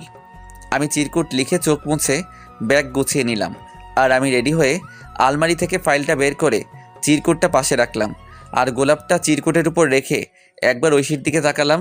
দেখি বাচ্চাদের মতো ঘুমিয়ে আছে, দেখতে খুব সুন্দর লাগছে। মনে হচ্ছে কপালে একটা ভালোবাসার পরশ এঁকে দেই, কিন্তু না, সব ইচ্ছে কি আর পূরণ হয়? আমি বেরিয়ে আসলাম। আমি ফোন বের করে দেখি 3:45 বাজে। আমি তাড়াতাড়ি করে ব্যাগ নিয়ে হাঁটা দিলাম। তারপর বাস স্টেশনে এসে বাসে উঠলাম। তারপর ফোন থেকে সিমটা খুলে ভেঙে দিলাম। ফোনটা পকেটে রেখে বাহিরের দিকে তাকিয়ে আছি আর নিঃশব্দে কাঁদছি। বাস তার আপন গতিতে চলতে লাগলো। এভাবে কান্না করতে করতে কখন যে ঘুমিয়ে পড়লাম মনে নেই। ওদিকে ঐশী ঘুম থেকে উঠে দেখে আমি শাহরিয়ার পাশে নেই। তারপর উঠে টেবিলের কাছে গিয়ে দেখি চিরকুটের উপর গোলাপ রাখা। ঐশী কৌতূহল হলো, তাই চিরকুটটা পড়তে শুরু করলো। চিরকুটটা পড়া শেষ করে নিশ্চুপ হয়ে গেল আর কান্না করতে লাগলো। আর বলতে লাগলো, আমাকে মাফ করে দাও, আমি বুঝতে পারিনি। এই কথা বলে চিরকুট বুকে জড়িয়ে বসে কান্না করতে লাগলো। আর তখনই তার ফোনে কল আসে। দেখে সানি কল দিয়েছে। ঐশী ফোনটা অফ করে দিল আর কান্না করতে লাগলো। এইভাবে অনেকক্ষণ সময় চলে গেল। ঐশী ভাবলো শাহরিয়ারের অফিসে যাবে, সেখানে কোনো খবর থাকবে। হয়তো ঐশী তাড়াতাড়ি করে রেডি হয়ে অফিসে চলে গেল। আর যেতেই রাফার কাছে গেল, কারণ ঐশী আগে থেকে চিন্তা। গিয়ে দেখে রাফা কাজ করছে। ঐশী বলল, রাফা আসবো? আরে ঐশী, আসো বসো। ঐশীকে বসলো আর বলতে লাগলো, আপু শাহরিয়ারের কোনো খোঁজ জানেন? যেই ছেলেটা তোমার জন্য বাড়ি ছেড়ে তোমার হাত ধরে চলে আসছে আর সারা দিন কষ্ট করে তোমাকে সুখে রাখতে চাইছে, আর সেই তুমি এতটা নিচে নামতে পারলে? কান্না করছে। পবিত্র ভালোবাসা ছিল শাহরিয়ারের। ওর মতো স্বামী থাকতেও তোমার অন্যজনের সাথে শাহরিয়ার তো তোমাকে মুক্ত করে দিয়ে গেছে। তুমি সানির সাথে ভালো থাকো। আপু আপনার পায়ে ধরি প্লিজ, ও কোথায়? এই বলে ঐশী রাফার পা জড়িয়ে ধরলো। এইসব করে লাভ নাই, আমি জানি না কোথায় গেছে। আমি সামান্য এই বলে ফাইল নিয়ে স্যারের রুমে চলে গেল। ঐশী উঠে বাসার দিকে যেতে লাগলো। ঐশী রিক্সা দিয়ে যাচ্ছে আর কান্না করছে। হঠাৎ রাস্তায় দেখতে পাই সানিকে। সানিও তাকে দেখে সামনে আসলো। রিক্সাওয়ালা দাঁড়ালো। সানি বলল, কি হলো, আমার সাথে কথা বলো না কেন? রিক্সা কেন আটকালেন? আগে বলো। আমার ভালো লাগে না। এতদিন আমার সাথে কথা বলে আর এখন এসব কথা? ঐশী ঠাস করে সবার সামনে জুতা খুলে সানিকে চড় দিল। আর ঐশী বাসায় গেল। আর ঐশী বাসায় গিয়ে কান্না করতে লাগলো। এদিকে আমার ঘুম ভাঙলো জোরে ঝাঁকুনির কারণে। আমি উঠে দেখি সবাই বাস থেকে নামছে। আমি পাশে সাইনবোর্ড দেখলাম, দেখে আমি চলে আসছি রাঙামাটি। আমি ব্যাগ নিয়ে বাস থেকে নামলাম। নেমে একটা ফাঁকা জায়গায় এসে স্যারের দেওয়া সেই ছেলেকে কল দিলাম। কল দিতেই সাথে সাথে কল ধরলো আর বলতে লাগলো, ভাই আপনি কোথায়? আমি তো বাসের সামনে। আমি বাসের পিছনে আছি, তুমি এদিকে আসো। তারপর একটা ছেলে আসলো আর আমাকে বলল, আপনি শাহরিয়ার রহমান? তুমি রাজু? ভাই চলেন। এরপর আমি ছেলেটার সাথে যেতে লাগলাম। একটু পর একটা গাড়িতে উঠলাম। রাজু গাড়ি চালাচ্ছে, আমি চুপচাপ বসে আছি। আমার শুধু ঐশীর কথা মনে পড়ছে। মেয়েটা এখন কি করছে কে জানে, ঠিক মতো খাওয়া দাওয়া করছে তো, এসব ভাবছি। আর তখন রাজু বলে উঠলো, ভাই নামেন, চলে আসছি। ও আচ্ছা। আমি নেমে পড়লাম, দেখি একটা বাসা। তারপর রাজু আবার বলে উঠলো, ভাই বাসা পছন্দ হয়েছে? আরে একা থাকবো তা আর পছন্দের কি, চলেন ভিতরে যাই। এরপর আমি রাজুর সাথে ভিতরে গেলাম। ভিতরে গিয়ে সব দেখতে লাগলাম। বাসাটা ভালো, সব কিছুই আছে। এরপর রাজু বলল, ভাই তাহলে আজকে যাচ্ছি। কিন্তু রান্না করার জন্য কে থাকবে? সরি ভাই, নিজে করতে হবে। আচ্ছা সমস্যা নেই, তাহলে যাচ্ছি। তাহলে আর এই নিন গাড়ির চাবি। আমার গাড়ি লাগবে না, অফিসের গাড়ি অফিসের থাক। তবুও ভাই, আমি অফিসের ম্যানেজার। আমার গাড়ি চালাতে ভালো লাগে না, তাছাড়া এই ভাঙা গাড়ি তো না। ও আচ্ছা, আমি বাইক কিনবো ভাবছি। আচ্ছা যাই তাহলে। এরপর রাজু চলে গেল। আমি ব্যাগ রেখে ফ্রেশ হয়ে নিলাম। তারপর রেডি হলাম বাইরে যাওয়ার জন্য। আর সন্ধ্যা হয়ে গেছে, তাই ভাবলাম রাতের খাবার খেয়ে আসি। আমি রেডি হয়ে হাঁটতে হাঁটতে কাছাকাছি একটা বাজারে আসলাম। বাজারে এসে নতুন সিম নিলাম। তারপর একটা হোটেল থেকে 1 প্যাকেট বিরিয়ানি নিয়ে বাসার উদ্দেশ্যে রওনা দিলাম। হেঁটে হেঁটে যাচ্ছি কারণ সন্ধ্যার প্রকৃতি খুব সুন্দর, তাও আবার রাঙামাটি, চারদিকে সবুজ আর সবুজ আর ছোট আঁকাবাঁকা রাস্তা। হেঁটে যেতে ভালোই লাগছে। আমি আসার সময় সিমটা ফোনে ভরলাম আর ফেসবুক ডিঅ্যাক্টিভেট করে দিলাম। আর গ্যালারি চেক করে দেখি ঐশীর একটা পিক রয়েছে। আমি তো সব পিক বাসে ডিলিট করছিলাম, হয়তো এটা ভুল করে রয়ে গেছে। আমি পিকটার দিকে তাকিয়ে হাঁটতে লাগলাম। পিকটা দেখে ঐশীর ওইসব ঘটনা মনে পড়ে গেল আর পিকটা ডিলিট করে দিলাম। আর বলতে লাগলাম, পাগলি রে, একদিন পাগলের মতো খুঁজবি, তখন বুঝতে পারবি কী ছিলাম তোর জীবনে। কিন্তু সেদিন আমার এই ভালোবাসাটা নাও থাকতে পারে। এইসব ভাবতে ভাবতে বাসায় চলে আসলাম। বাসায় এসে ফ্রেশ হয়ে খাবার খেয়ে নিলাম। খাবার খাওয়ার সময় ঐশীর কথা মনে হচ্ছে, কারণ ঐশী যে আমাকে খাইয়ে দিত। তবু কষ্ট করে খেয়ে শুয়ে পড়লাম। শরীর ক্লান্ত থাকায় চোখ বন্ধ করতেই ঘুমিয়ে পড়লাম। সকালবেলা ঘুম থেকে উঠে ফ্রেশ হয়ে রেডি হয়ে নিলাম। তারপর অফিসে যেতে লাগলাম। রাস্তায় তেমন গাড়ি নেই, আমি হেঁটে হেঁটে যাচ্ছি। কিছুক্ষণ হাঁটার পর দেখি একটা অটো আসছে। আমি অটোতে উঠে পড়লাম। তারপর অফিসে চলে আসলাম। অফিসে আসতেই সবাই আমাকে অভিনন্দন জানালো। আমি সবার সাথে কৌশল বিনিময় শেষে কেবিনে গেলাম। কেবিনে গিয়ে বসতেই রাজু আসলো আর বলল, স্যার আসবো? আসো। আর আমাকে ভাইয়া রাখবে। ভাই এই যে ফাইল, একটু দেখেন। আর শোনো, অফিস শেষ হলে দেখা করবে। আচ্ছা ভাই। এরপর রাজু চলে গেল। আমি ফাইল দেখতে লাগলাম আর তখনই একটা মেয়ে আসলো। স্যার আসতে পারি? আসুন। মেয়েটি এসে আমার কাছে ফাইল দিল। আমি মেয়েটির দিকে তাকালাম, দেখলাম মেয়েটা প্রেগনেন্ট আর বয়স প্রায় আমার সমান হবে। আরে আপনি এই অবস্থায় অফিসে কেন? ছুটি নিলেও পারতেন। সমস্যা নেই স্যার। আপনার নাম কি? জি যারা। ও আচ্ছা, আপনাকে ছুটি দিয়ে দিলাম। আজ আপনি বাসায় চলে যান। ধন্যবাদ স্যার। স্যার বলে ডাকবেন না, ভাই বললে খুশি হব। আচ্ছা ভাইয়া। আমি রাজুকে বলে দিচ্ছি, ও আপনাকে নামিয়ে দিয়ে আসবে। তার দরকার নেই। আরে কি বলেন, যেটা বলছি এটাই শেষ কথা। এরপর আমি ফোন দিয়ে রাজুকে বলে দিলাম। তারপর আমি আমার কাজ করতে লাগলাম। কাজ করতে করতে কখন যে দুপুর পার হয়ে বিকাল হয়ে গেল। তারপর আমি উঠে বের হলাম আর তখন রাজু বলল, ভাই অফিস তো শেষ, আপনি বলছিলেন দেখা করতে। একটা বাইক কিনবো, চলো ব্যাংকে যাই। এরপর রাজুকে নিয়ে ব্যাংকে গেলাম। আমার কিছু জমানো টাকা ছিল, আমি টাকাগুলো তুলে নতুন বাইক কিনলাম। বাইকটা বাংলাদেশে নতুন আসছে। এটা এত বছরের সঞ্চয় দিয়ে কিনলাম। অনেক দিনের শখ ছিল নিজের টাকায় বাইক কিনবো, তাই খুব খুশি হলাম। আমাকে খুশি দেখে রাজু বলল, সত্যি ভাই, নিজের টাকার বাইক কিনলে ফিলিংসটা অন্যরকম লাগে। এরপর রাজুকে বিদায় দিয়ে আমি রাতের খাবার বাহির থেকে খেয়ে বাসায় চলে আসলাম। এভাবে বেশ কিছুদিন চলে গেল। এখন আর ঐশীর কথা মনে হয় না, কারণ অফিসের সবার সাথে বন্ধু হিসেবে কথা বলি আর আড্ডা দিই। কিন্তু একদিন আমি অফিসের শেষ করে রাতে বাসার দিকে যাচ্ছি। নীরব রাস্তা, তেমন কোনো মানুষজন নেই। আমি হেডফোন কানে দিয়ে আনমনে বাইক চালাচ্ছি। হঠাৎ রাস্তার পাশ থেকে একটা মেয়ের চিৎকার আসছে। আমি বাইকটা ব্রেক করলাম আর সামনে গেলাম। আর গিয়ে দেখি অফিসের সেই মেয়ে যারা প্রসব বেদনায় চিৎকার করছে। তাই আমি তখন বললাম, আপনি এখানে? আপনার হাজবেন্ড কই? ভাই আমাকে হাসপাতালে নিয়ে যাবেন, আমি পারছি না। আমি রাস্তায় গাড়ি পাচ্ছি না, কিন্তু কি করব কিছু বুঝতে পারছি না। কিন্তু বেশি দেরি হলে অনেক ক্ষতি হয়ে যাবে, তাই আমার বাইকটা কাছে আনলাম।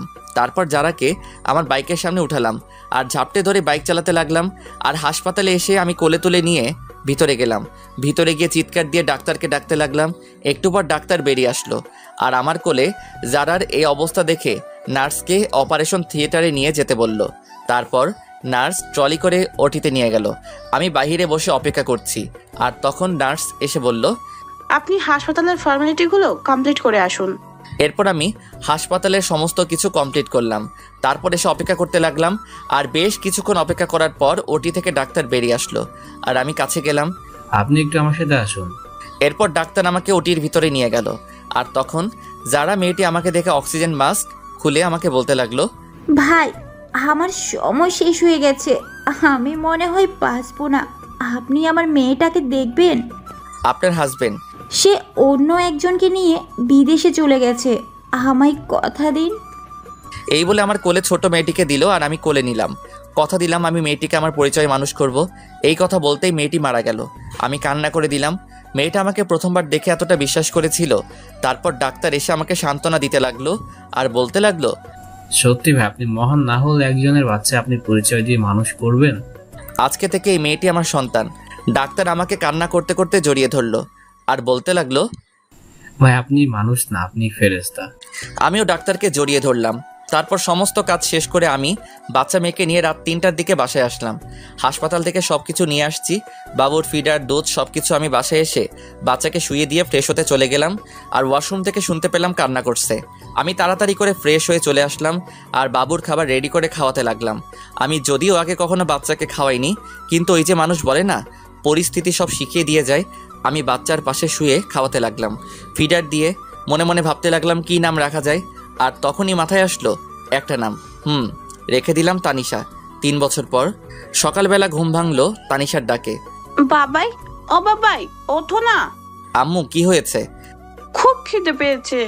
আমি তাড়াতাড়ি করে উঠে রান্নাঘরে গেলাম আর রান্না করতে শুরু করলাম। কিছুক্ষণের মধ্যে রুটি আর ডিম ভাজি করে টেবিলে আনলাম আর বললাম, আম্মু কই তুমি? বাবাই। তানিশা আসলো আর চেয়ারে বসে পড়লো। আমি চেয়ারে বসে মেয়েকে খাইয়ে দিতে লাগলাম। মেয়ে আমাকে বলল, বাবাই তুমি খাবা না? না মা, আমি এখনো ফ্রেশ হইনি যে।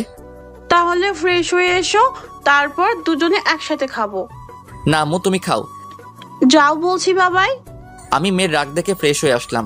তারপর দুজনে একসাথে গল্প করতে করতে খাবার খেয়ে নিলাম।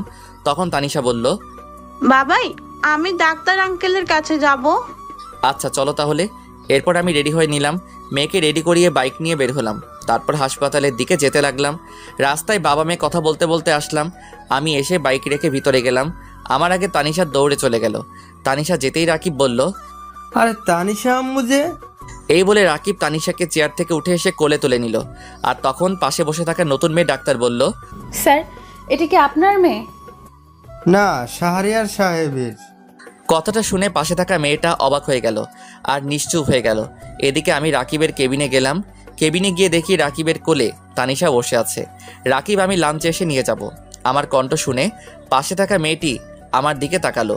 আমি তাকাতেই আমি অবাক, কারণ এটা আর কেউ না, হ্যাঁ এটাই ঐশী। ঐশী আমাকে দেখেই পায়ে ধরে ফেললো আর বলতে লাগলো, আমি তোমার পায়ে ধরি, আমাকে মাফ করে দাও। আরে কে আপনি? আমার পা ছাড়ুন। কিন্তু ঐশী পা ছাড়ছে না। আমি জোর করে ছাড়িয়ে চলে আসলাম আমার বাইকে। ঐশী এসেছিল, কিন্তু আমি জোরে বাইক স্টার্ট দিয়ে অফিসে চলে আসলাম। অফিসে এসে কাজে মন বসছে না, কিভাবে বসবে? পুরনো ভালোবাসার মানুষকে দেখে ওদিকে ঐশী রাকিবের কাছে গেল আর বলতে লাগলো, ভাইয়া প্লিজ বলুন, এই হলো আমার হারিয়ে যাওয়া শাহরিয়ার। কি বলো? সে আমাকে রেখে বিয়ে করেছে, তবু আমাকে ক্ষমা করলো না। শাহরিয়ার বিয়ে করেননি? তাহলে মেয়ে? দাঁড়াও বলছি, আগে তানিশাকে ওদিকে পাঠাও। এরপর রাকিব তানিশাকে অন্য একটা নার্সের সাথে খেলতে পাঠালো। হাসপাতালে সবাই তানিশাকে চিনে আদর করে। বাসার পাশে হাসপাতাল হওয়ার কারণে কোনো সমস্যা হয় না। এরপর রাকিব ঐশীকে সব কিছু বলতে লাগলো। সব শুনে ঐশী চুপ করে রইল। ঐশী কোনো কথা বলছে না। তখন আবার রাকিব বলল, ওনার মতো লোক বন্ধু হিসাবে পেয়েছি, এটাই অনেক। ওর বাসার ঠিকানা দেন। এরপর রাকিব আমার বাসার ঠিকানা দিয়ে দিল। এদিকে আমি চেয়ারে হেলান দিয়ে ঐশীর কথা ভাবছি। আমি কি আজও ঐশীকে খুব ভালোবাসি? নিজেকে নিজে প্রশ্ন করলাম। তখনই দরজার কাছ থেকে কেউ বলে উঠল, আসতে পারি স্যার? আমি না দেখে বললাম, আসুন। আমি তাকিয়ে তো অবাক, কারণ এটার কেউ না, এটা রাফা। দোস্ত তুই কেমনে সম্ভব? তোর জন্য আমাকে রাঙামাটি আসতে হলো। তারপর বল, কেমন আছিস? ভালো, তুই? আলহামদুলিল্লাহ ভালো। এবার বল কি খাবি? এখন তোর মাথা, বাকিটা পরে দেখা যাবে। গুড। কতদিন আড্ডা হয় না। ঐশীর সাথে দেখা হয়েছে। আমি প্রশ্নটা শুনে চুপ করে রইলাম। আমাকে চুপ থাকতে দেখে আবার বলল, তোর সাথে গুরুত্বপূর্ণ কথা আছে। বল। তুই ঐশীকে মেনে নে। কি? এটা তুই কি বলছিস? আমি বলছি, কারণটা জানলে তুই কান্না করবি। বল তাহলে শুনি। তুই চলে আসার পর ঐশীর মানসিক অবস্থা খুব খারাপ হয়। দিনের পর দিন না খেয়ে দিন কাটাতো। কি বলিস?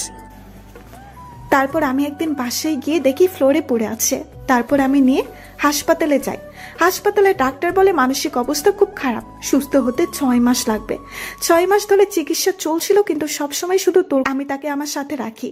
আমি তো একটা মেয়ে, আমি বুঝতে পারি সত্যি এখনো মেয়েটা তোকে অনেক ভালোবাসে। আমি নিজে চোখে দেখছি তোর জন্য প্রতিটা রাত কান্না করতো। প্লিজ মেয়েটাকে আর কষ্ট দিস না। এখন আমার খুব খিদে পেয়েছে, খাবো। ওয়েট, আমি রাজুকে ফোন করে বলে দিলাম খাবার আনার জন্য। একটু পর রাজু খাবার নিয়ে আসলো আর খাবার দিয়ে চলে গেল।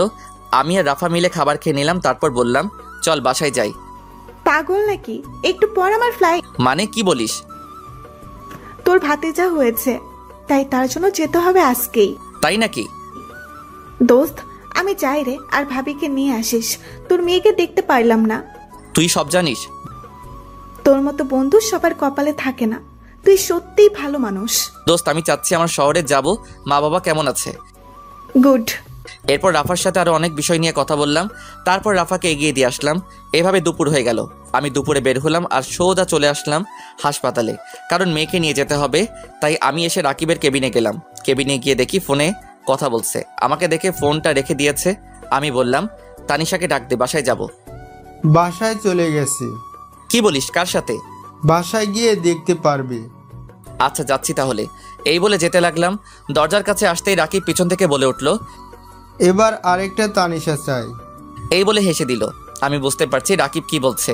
আমি বাইক নিয়ে বাজারে আসলাম। বাজার এসে তানিশার জন্য কিছু কিনে বাসায় চলে আসলাম। বাসায় এসে কলিং বেল দিলাম আর একটু পর কেউ দরজা খুলে দিল। আমি দেখি ঐশী আমাকে দরজা খুলে দিয়ে মাথা নিচু করে দাঁড়িয়ে আছে। আমি চুপ করে ফ্রেশ হতে চলে গেলাম। ফ্রেশ হয়ে এসে দেখি তানিশা ঘুমাচ্ছে। আমি খাবার খাওয়ার জন্য টেবিলে গেলাম। টেবিলে গিয়ে দেখি ঐশী খাবার নিয়ে বসে আছে। আমি টেবিলে বসলাম আর সাথে সাথে ঐশী আমাকে খাবার দিল। আমি খাবার খেতে লাগলাম। ঐশীর দিকে না তাকিয়ে আমি খাবার খেয়ে চলে আসতে লাগলাম আর পিছনে ফিরে বললাম, খাবার খেয়ে নেবেন। কথাটা শুনে ঐশী খুব খুশি হলো আর খেয়ে নিল। আমি এসে ফোন টিপছি। আমি আমার পুরনো আইডি লগইন দিলাম আর লগইন করতে দেখি অনেক মেসেজ। আমি জিহাদের আইডিতে মেসেজ দিলাম আর লিখলাম, দোস্ত, এটা আমার নাম্বার আর 2 দিন পর আমি ফিরছি। এটা বলে আরও কিছুক্ষণ ফেসবুক চালিয়ে ঘুমিয়ে পড়লাম। যখন ঘুম ভাঙলো তখন দেখি তানিশা আর ঐশী বসে বসে হাসাহাসি করছে। আমাকে উঠতে দেখে তানিশা বলল, বাবা জানো, মা আমাকে অনেক আদর করে। তাই? আমি বুঝি আদর করি না? করে। আমি মাকে কোথাও যেতে দিব না। আচ্ছা, খাবার খেয়েছো? মা খাইয়ে দিয়েছে। আমি মার সাথে খেলা করেছি। গুড। আমি তাকিয়ে দেখি সন্ধ্যা হয়ে গেছে। তাই ভাবলাম বাহির থেকে হেঁটে আসি। যেই ভাবা সেই কাজ। আর আশেপাশে কয়েকটি বন্ধু হয়েছে, তাই ভাবলাম আড্ডা দিয়ে আসি। আমি রেডি হয়ে নিলাম।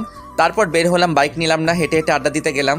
আড্ডা দিয়ে রাত 11টায় বাসায় ফিরলাম। বাসায় ফিরে দেখি ঐশী খাবার টেবিলে বসে আছে। আমি যেতেই বলল, এতক্ষণ কই ছিলা? রাত কয়টা বাজে? বাহিরে আড্ডা দিলাম। আমি কখন থেকে বসে আছি। সরি। ঐশী এরপর খাবার খাইয়ে দিতে লাগলো। আমি না করলাম না। খাবার খেয়ে রুমে এসে শুয়ে পড়লাম। একটু পর ঐশী আসলো আর সোজা আমার বুকে আসলো। হচ্ছে কি? কেন বুঝতে পারো না? আমি প্রস্তুত না। আমাকে ক্ষমা করা যায় না? ক্ষমা অনেক আগে করেছি। তাহলে কাছে নিতে সমস্যা কি? ভালো লাগছে না। আমি মানবো না। মেয়ে আছে। আমি সানিকে শুধু বন্ধু ভাবতাম আর আমার দেহ শুধু তোমার। আমি ঠাস করে চট দিলাম আর সরিয়ে দিলাম। ঐশী নিচে পড়ে গেল আর তখনই পাশে একটা ফল কাটার ছুরি ছিল, ওটা দিয়ে হাত কেটে ফেললো। আমি সাথে সাথে উঠে পড়লাম আর গালে থাপ্পড় মারলাম। কিসের এত পাগলামি তোমার? তোমার পিচ্ছি বউয়ের অধিকার দাও। আমি তাড়াতাড়ি করে হাত ব্যান্ডেজ করে দিলাম আর বিছানায় শুয়ে দিলাম। ঐশীর উপর এত রাগ হচ্ছে, হাত কেন কাটবে? ইচ্ছে করছে আরও কয়েকটা চট দেই। দাও, তবুও তো তোমার ভালোবাসা পেলাম। উফ, কি যে করি। ঐশী তখন আমাকে ধাক্কা দিয়ে ফেলে পাগলের মতো চুমু দিতে লাগলো। আমি প্রথমে বাধা দিলাম কিন্তু শুনলো না। একসময় আমিও নিজেকে কন্ট্রোল করতে পারলাম না। হারিয়ে গেলাম ভালোবাসার রাজ্যে। ফজরের সময় ঐশীর ডাকে ঘুম ভাঙলো। এই উঠো, গোসল করো, যাও। আরে ঘুমাতে দাও। পরে মেয়ে উঠে পড়বে। উফ, আর একটু। না, এবার উঠো তো, সারা রাত অনেক হয়েছে। এই বলে ঐশী উঠে ফ্রেশ হতে চলে গেল। ঐশী ফ্রেশ হয়ে নামাজে দাঁড়ালো। আমিও গোসল করে নিলাম।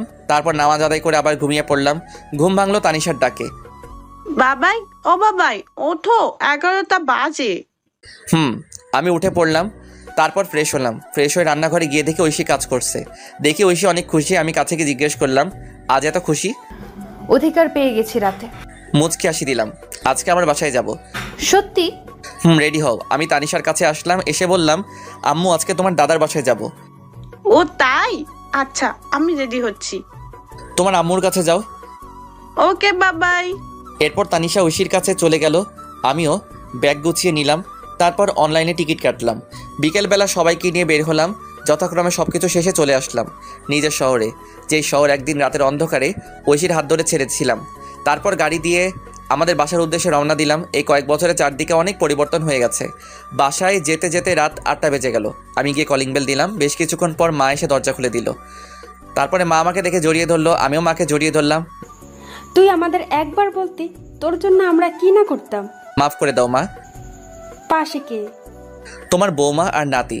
মা গিয়ে ঐশী আর তানিশার সাথে কথা বলতে লাগলো। আমি ভিতরে আসলাম। এসে দেখি বাবা, ভাইয়া, ভাবি আর একটা বাচ্চা ছেলে বসে আছে। আমাকে দেখে সবাই অবাক। তারপর আর কি, সবাই আমাকে ইচ্ছে মতো বকা দিতে লাগলো। অবশ্য মায়ের কথাই মেনে নিয়েছে। এখন আমরা খুব সুখী, নেই আর কোনো কষ্ট দুঃখ। তারপর আমি আমার রুমে গেলাম, রুমটা আগের মতোই আছে। আমি গিয়ে ফ্রেশ হয়ে নিলাম, তারপর শুয়ে পড়লাম। শরীর ক্লান্ত থাকে, কখন যে ঘুমিয়ে পড়লাম বুঝতে পারলাম না। ঘুম ভাঙলো ঐশী জড়িয়ে ধরাতে। আমি তাকিয়ে দেখি ঐশী আমার বুকে। ঘুম ভাঙলো তাহলে? কয়টা বাজে? রাত 2টা। কি? আমি তো খাবার খাইনি, খুব খিদে পেয়েছে। এই জন্যই তো খাবার রুমে নিয়ে আসছিলাম। তানিশা কই? তার দাদুর সাথে ঘুমিয়েছে। ও, এরপর আমি ফ্রেশ হয়ে আসলাম। তারপর ঐশী আমাকে খাইয়ে দিল, আমি ঐশীকে খাইয়ে দিলাম। খাবার শেষ করে লাইট বন্ধ করে বারান্দায় আসলাম, এসে চাঁদ দেখতে লাগলাম। ঐশীকে পিছন থেকে জড়িয়ে ধরে তখন ঐশী বলল, এই দিনটার জন্য অপেক্ষা করছিলাম। তাই? তবে বিয়ে হয়েছে অনেক আগে। এতদিনে 4-5টা পোলাপান থাকার কথা, কিন্তু এখনো কিছুই হলো না। তাহলে হবে নাকি আজকে? আজকে সম্ভব না। কেন কেন? বুঝতে পারো না কেন? আমি তো আপনার মতো ডাক্তার নই। থাক, বুঝতে হবে না। কখন থেকে? দুপুর থেকে। বলনি কেন? রাস্তায় কি করে বলি? আছে না, আনতে হবে। সকাল পর্যন্ত চলবে। আচ্ছা, সকালে এনে দিব। পেট ব্যথা করছে। চলো রুমে। আমি কোলে করে নিয়ে রুমে আসলাম, এসে শুয়ে দিলাম। তারপর পেটে হাত দিলাম। পেটে হাত দিতেই ঐশী কেঁপে উঠল। আমি বললাম, ঘুমিয়ে পড়ো। জড়িয়ে ধরো। আমি শক্ত করে জড়িয়ে ধরলাম। তারপর দুজনে ঘুমিয়ে পড়লাম। এভাবে চলতে লাগলো আমাদের মিষ্টি সংসার। হাই বন্ধুরা, গল্পটা কেমন লাগলো অবশ্যই কমেন্ট করে জানাবেন। আর যারা এখনই চ্যানেলটিকে সাবস্ক্রাইব করেনি তারা অবশ্যই চ্যানেলটি সাবস্ক্রাইব করে রাখুন।